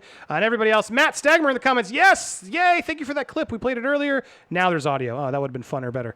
There it is. But that's the scene from UHF. I played 3 times because I love it. Yes. Hope the other clips had audio. Well, there you go. Let's wrap out. Thank you, everybody. We did it. We funded the project, and we got a little extra. I'm so excited. I'm so hyped. But please, we're not done yet. So much to do. Still will need your support as we going, but I don't have to be as beggy. But please don't forget the support you give here is to support this channel, give you the guys the content. Don't turn off your ad blocker. Watch the ads. Watch the videos when you see it in your feed. Go hit the bell. All that stuff will help tremendously to make sure that this channel succeeds, and hopefully I continue to do this for you. If you're watching this long, hopefully we can grow this together. That's what I want to do with you. So hit me up anytime, social media, what you want me to talk about, comment on, all that stuff, and I'll be doing it for you. So thank you guys so much. Stay tuned for more exciting stuff, and I'm so grateful for the help. I still can't believe we did it. We did it. We hit it. $13,000! Woo! All right, let's go to Vegas. Sit down. Forget. No, I'm kidding. Like we can triple it there. We'll put it all on black. That's what Wesley Snipes always said. That's it. Thank you so much. Watching an hour delay, but the show is awesome. Enjoy. Turquoise slots coming. I saw that from the future. So enjoy. Hope you had fun. And thanks again for watching, everybody. Have an awesome night. It is really late here. I'm going to bed. Yeah, I've said it 10 times. Yeah. All I'm going to say is thank you all for giving him the support and the love that he needs. And I look forward to all the great things that he's going to put your way. And I look forward to getting you still doing some Nerd Wars so you don't lose again. Because you're undefeated so far. You're like the champ. Well, we're going to get there. I'll be honest. I've lost a couple. But you know what? I'm losing my weight. I'm getting into fighting shape. You already saw the hair come off. I'm getting serious about this. I will do research, and I will come back hard, and I will destroy. Yeah, we got to get back into it. It's hard because I can't always get the fighters here. It's harder, but I might try and simplify it. We're working on the format, but it's not dead. It'll be back. I don't like that movie fights died, and now this one. I know I'm going to jump on that, but at the same time, I understand why movie fights died because I shared in that frustration. It's hard to sustain. But anyway, thank you. Adon is not sleeping over. Adon has his own place. I got my own bed elsewhere in a car. I'm good. We live close together, likely. All right, everybody. Goodbye. I'm just delaying. See you, everybody. Thank you so much. Now, officially, I can do it the right way because you can all hear it. To wrap up officially, and thank you, everybody. We did it. The station's done.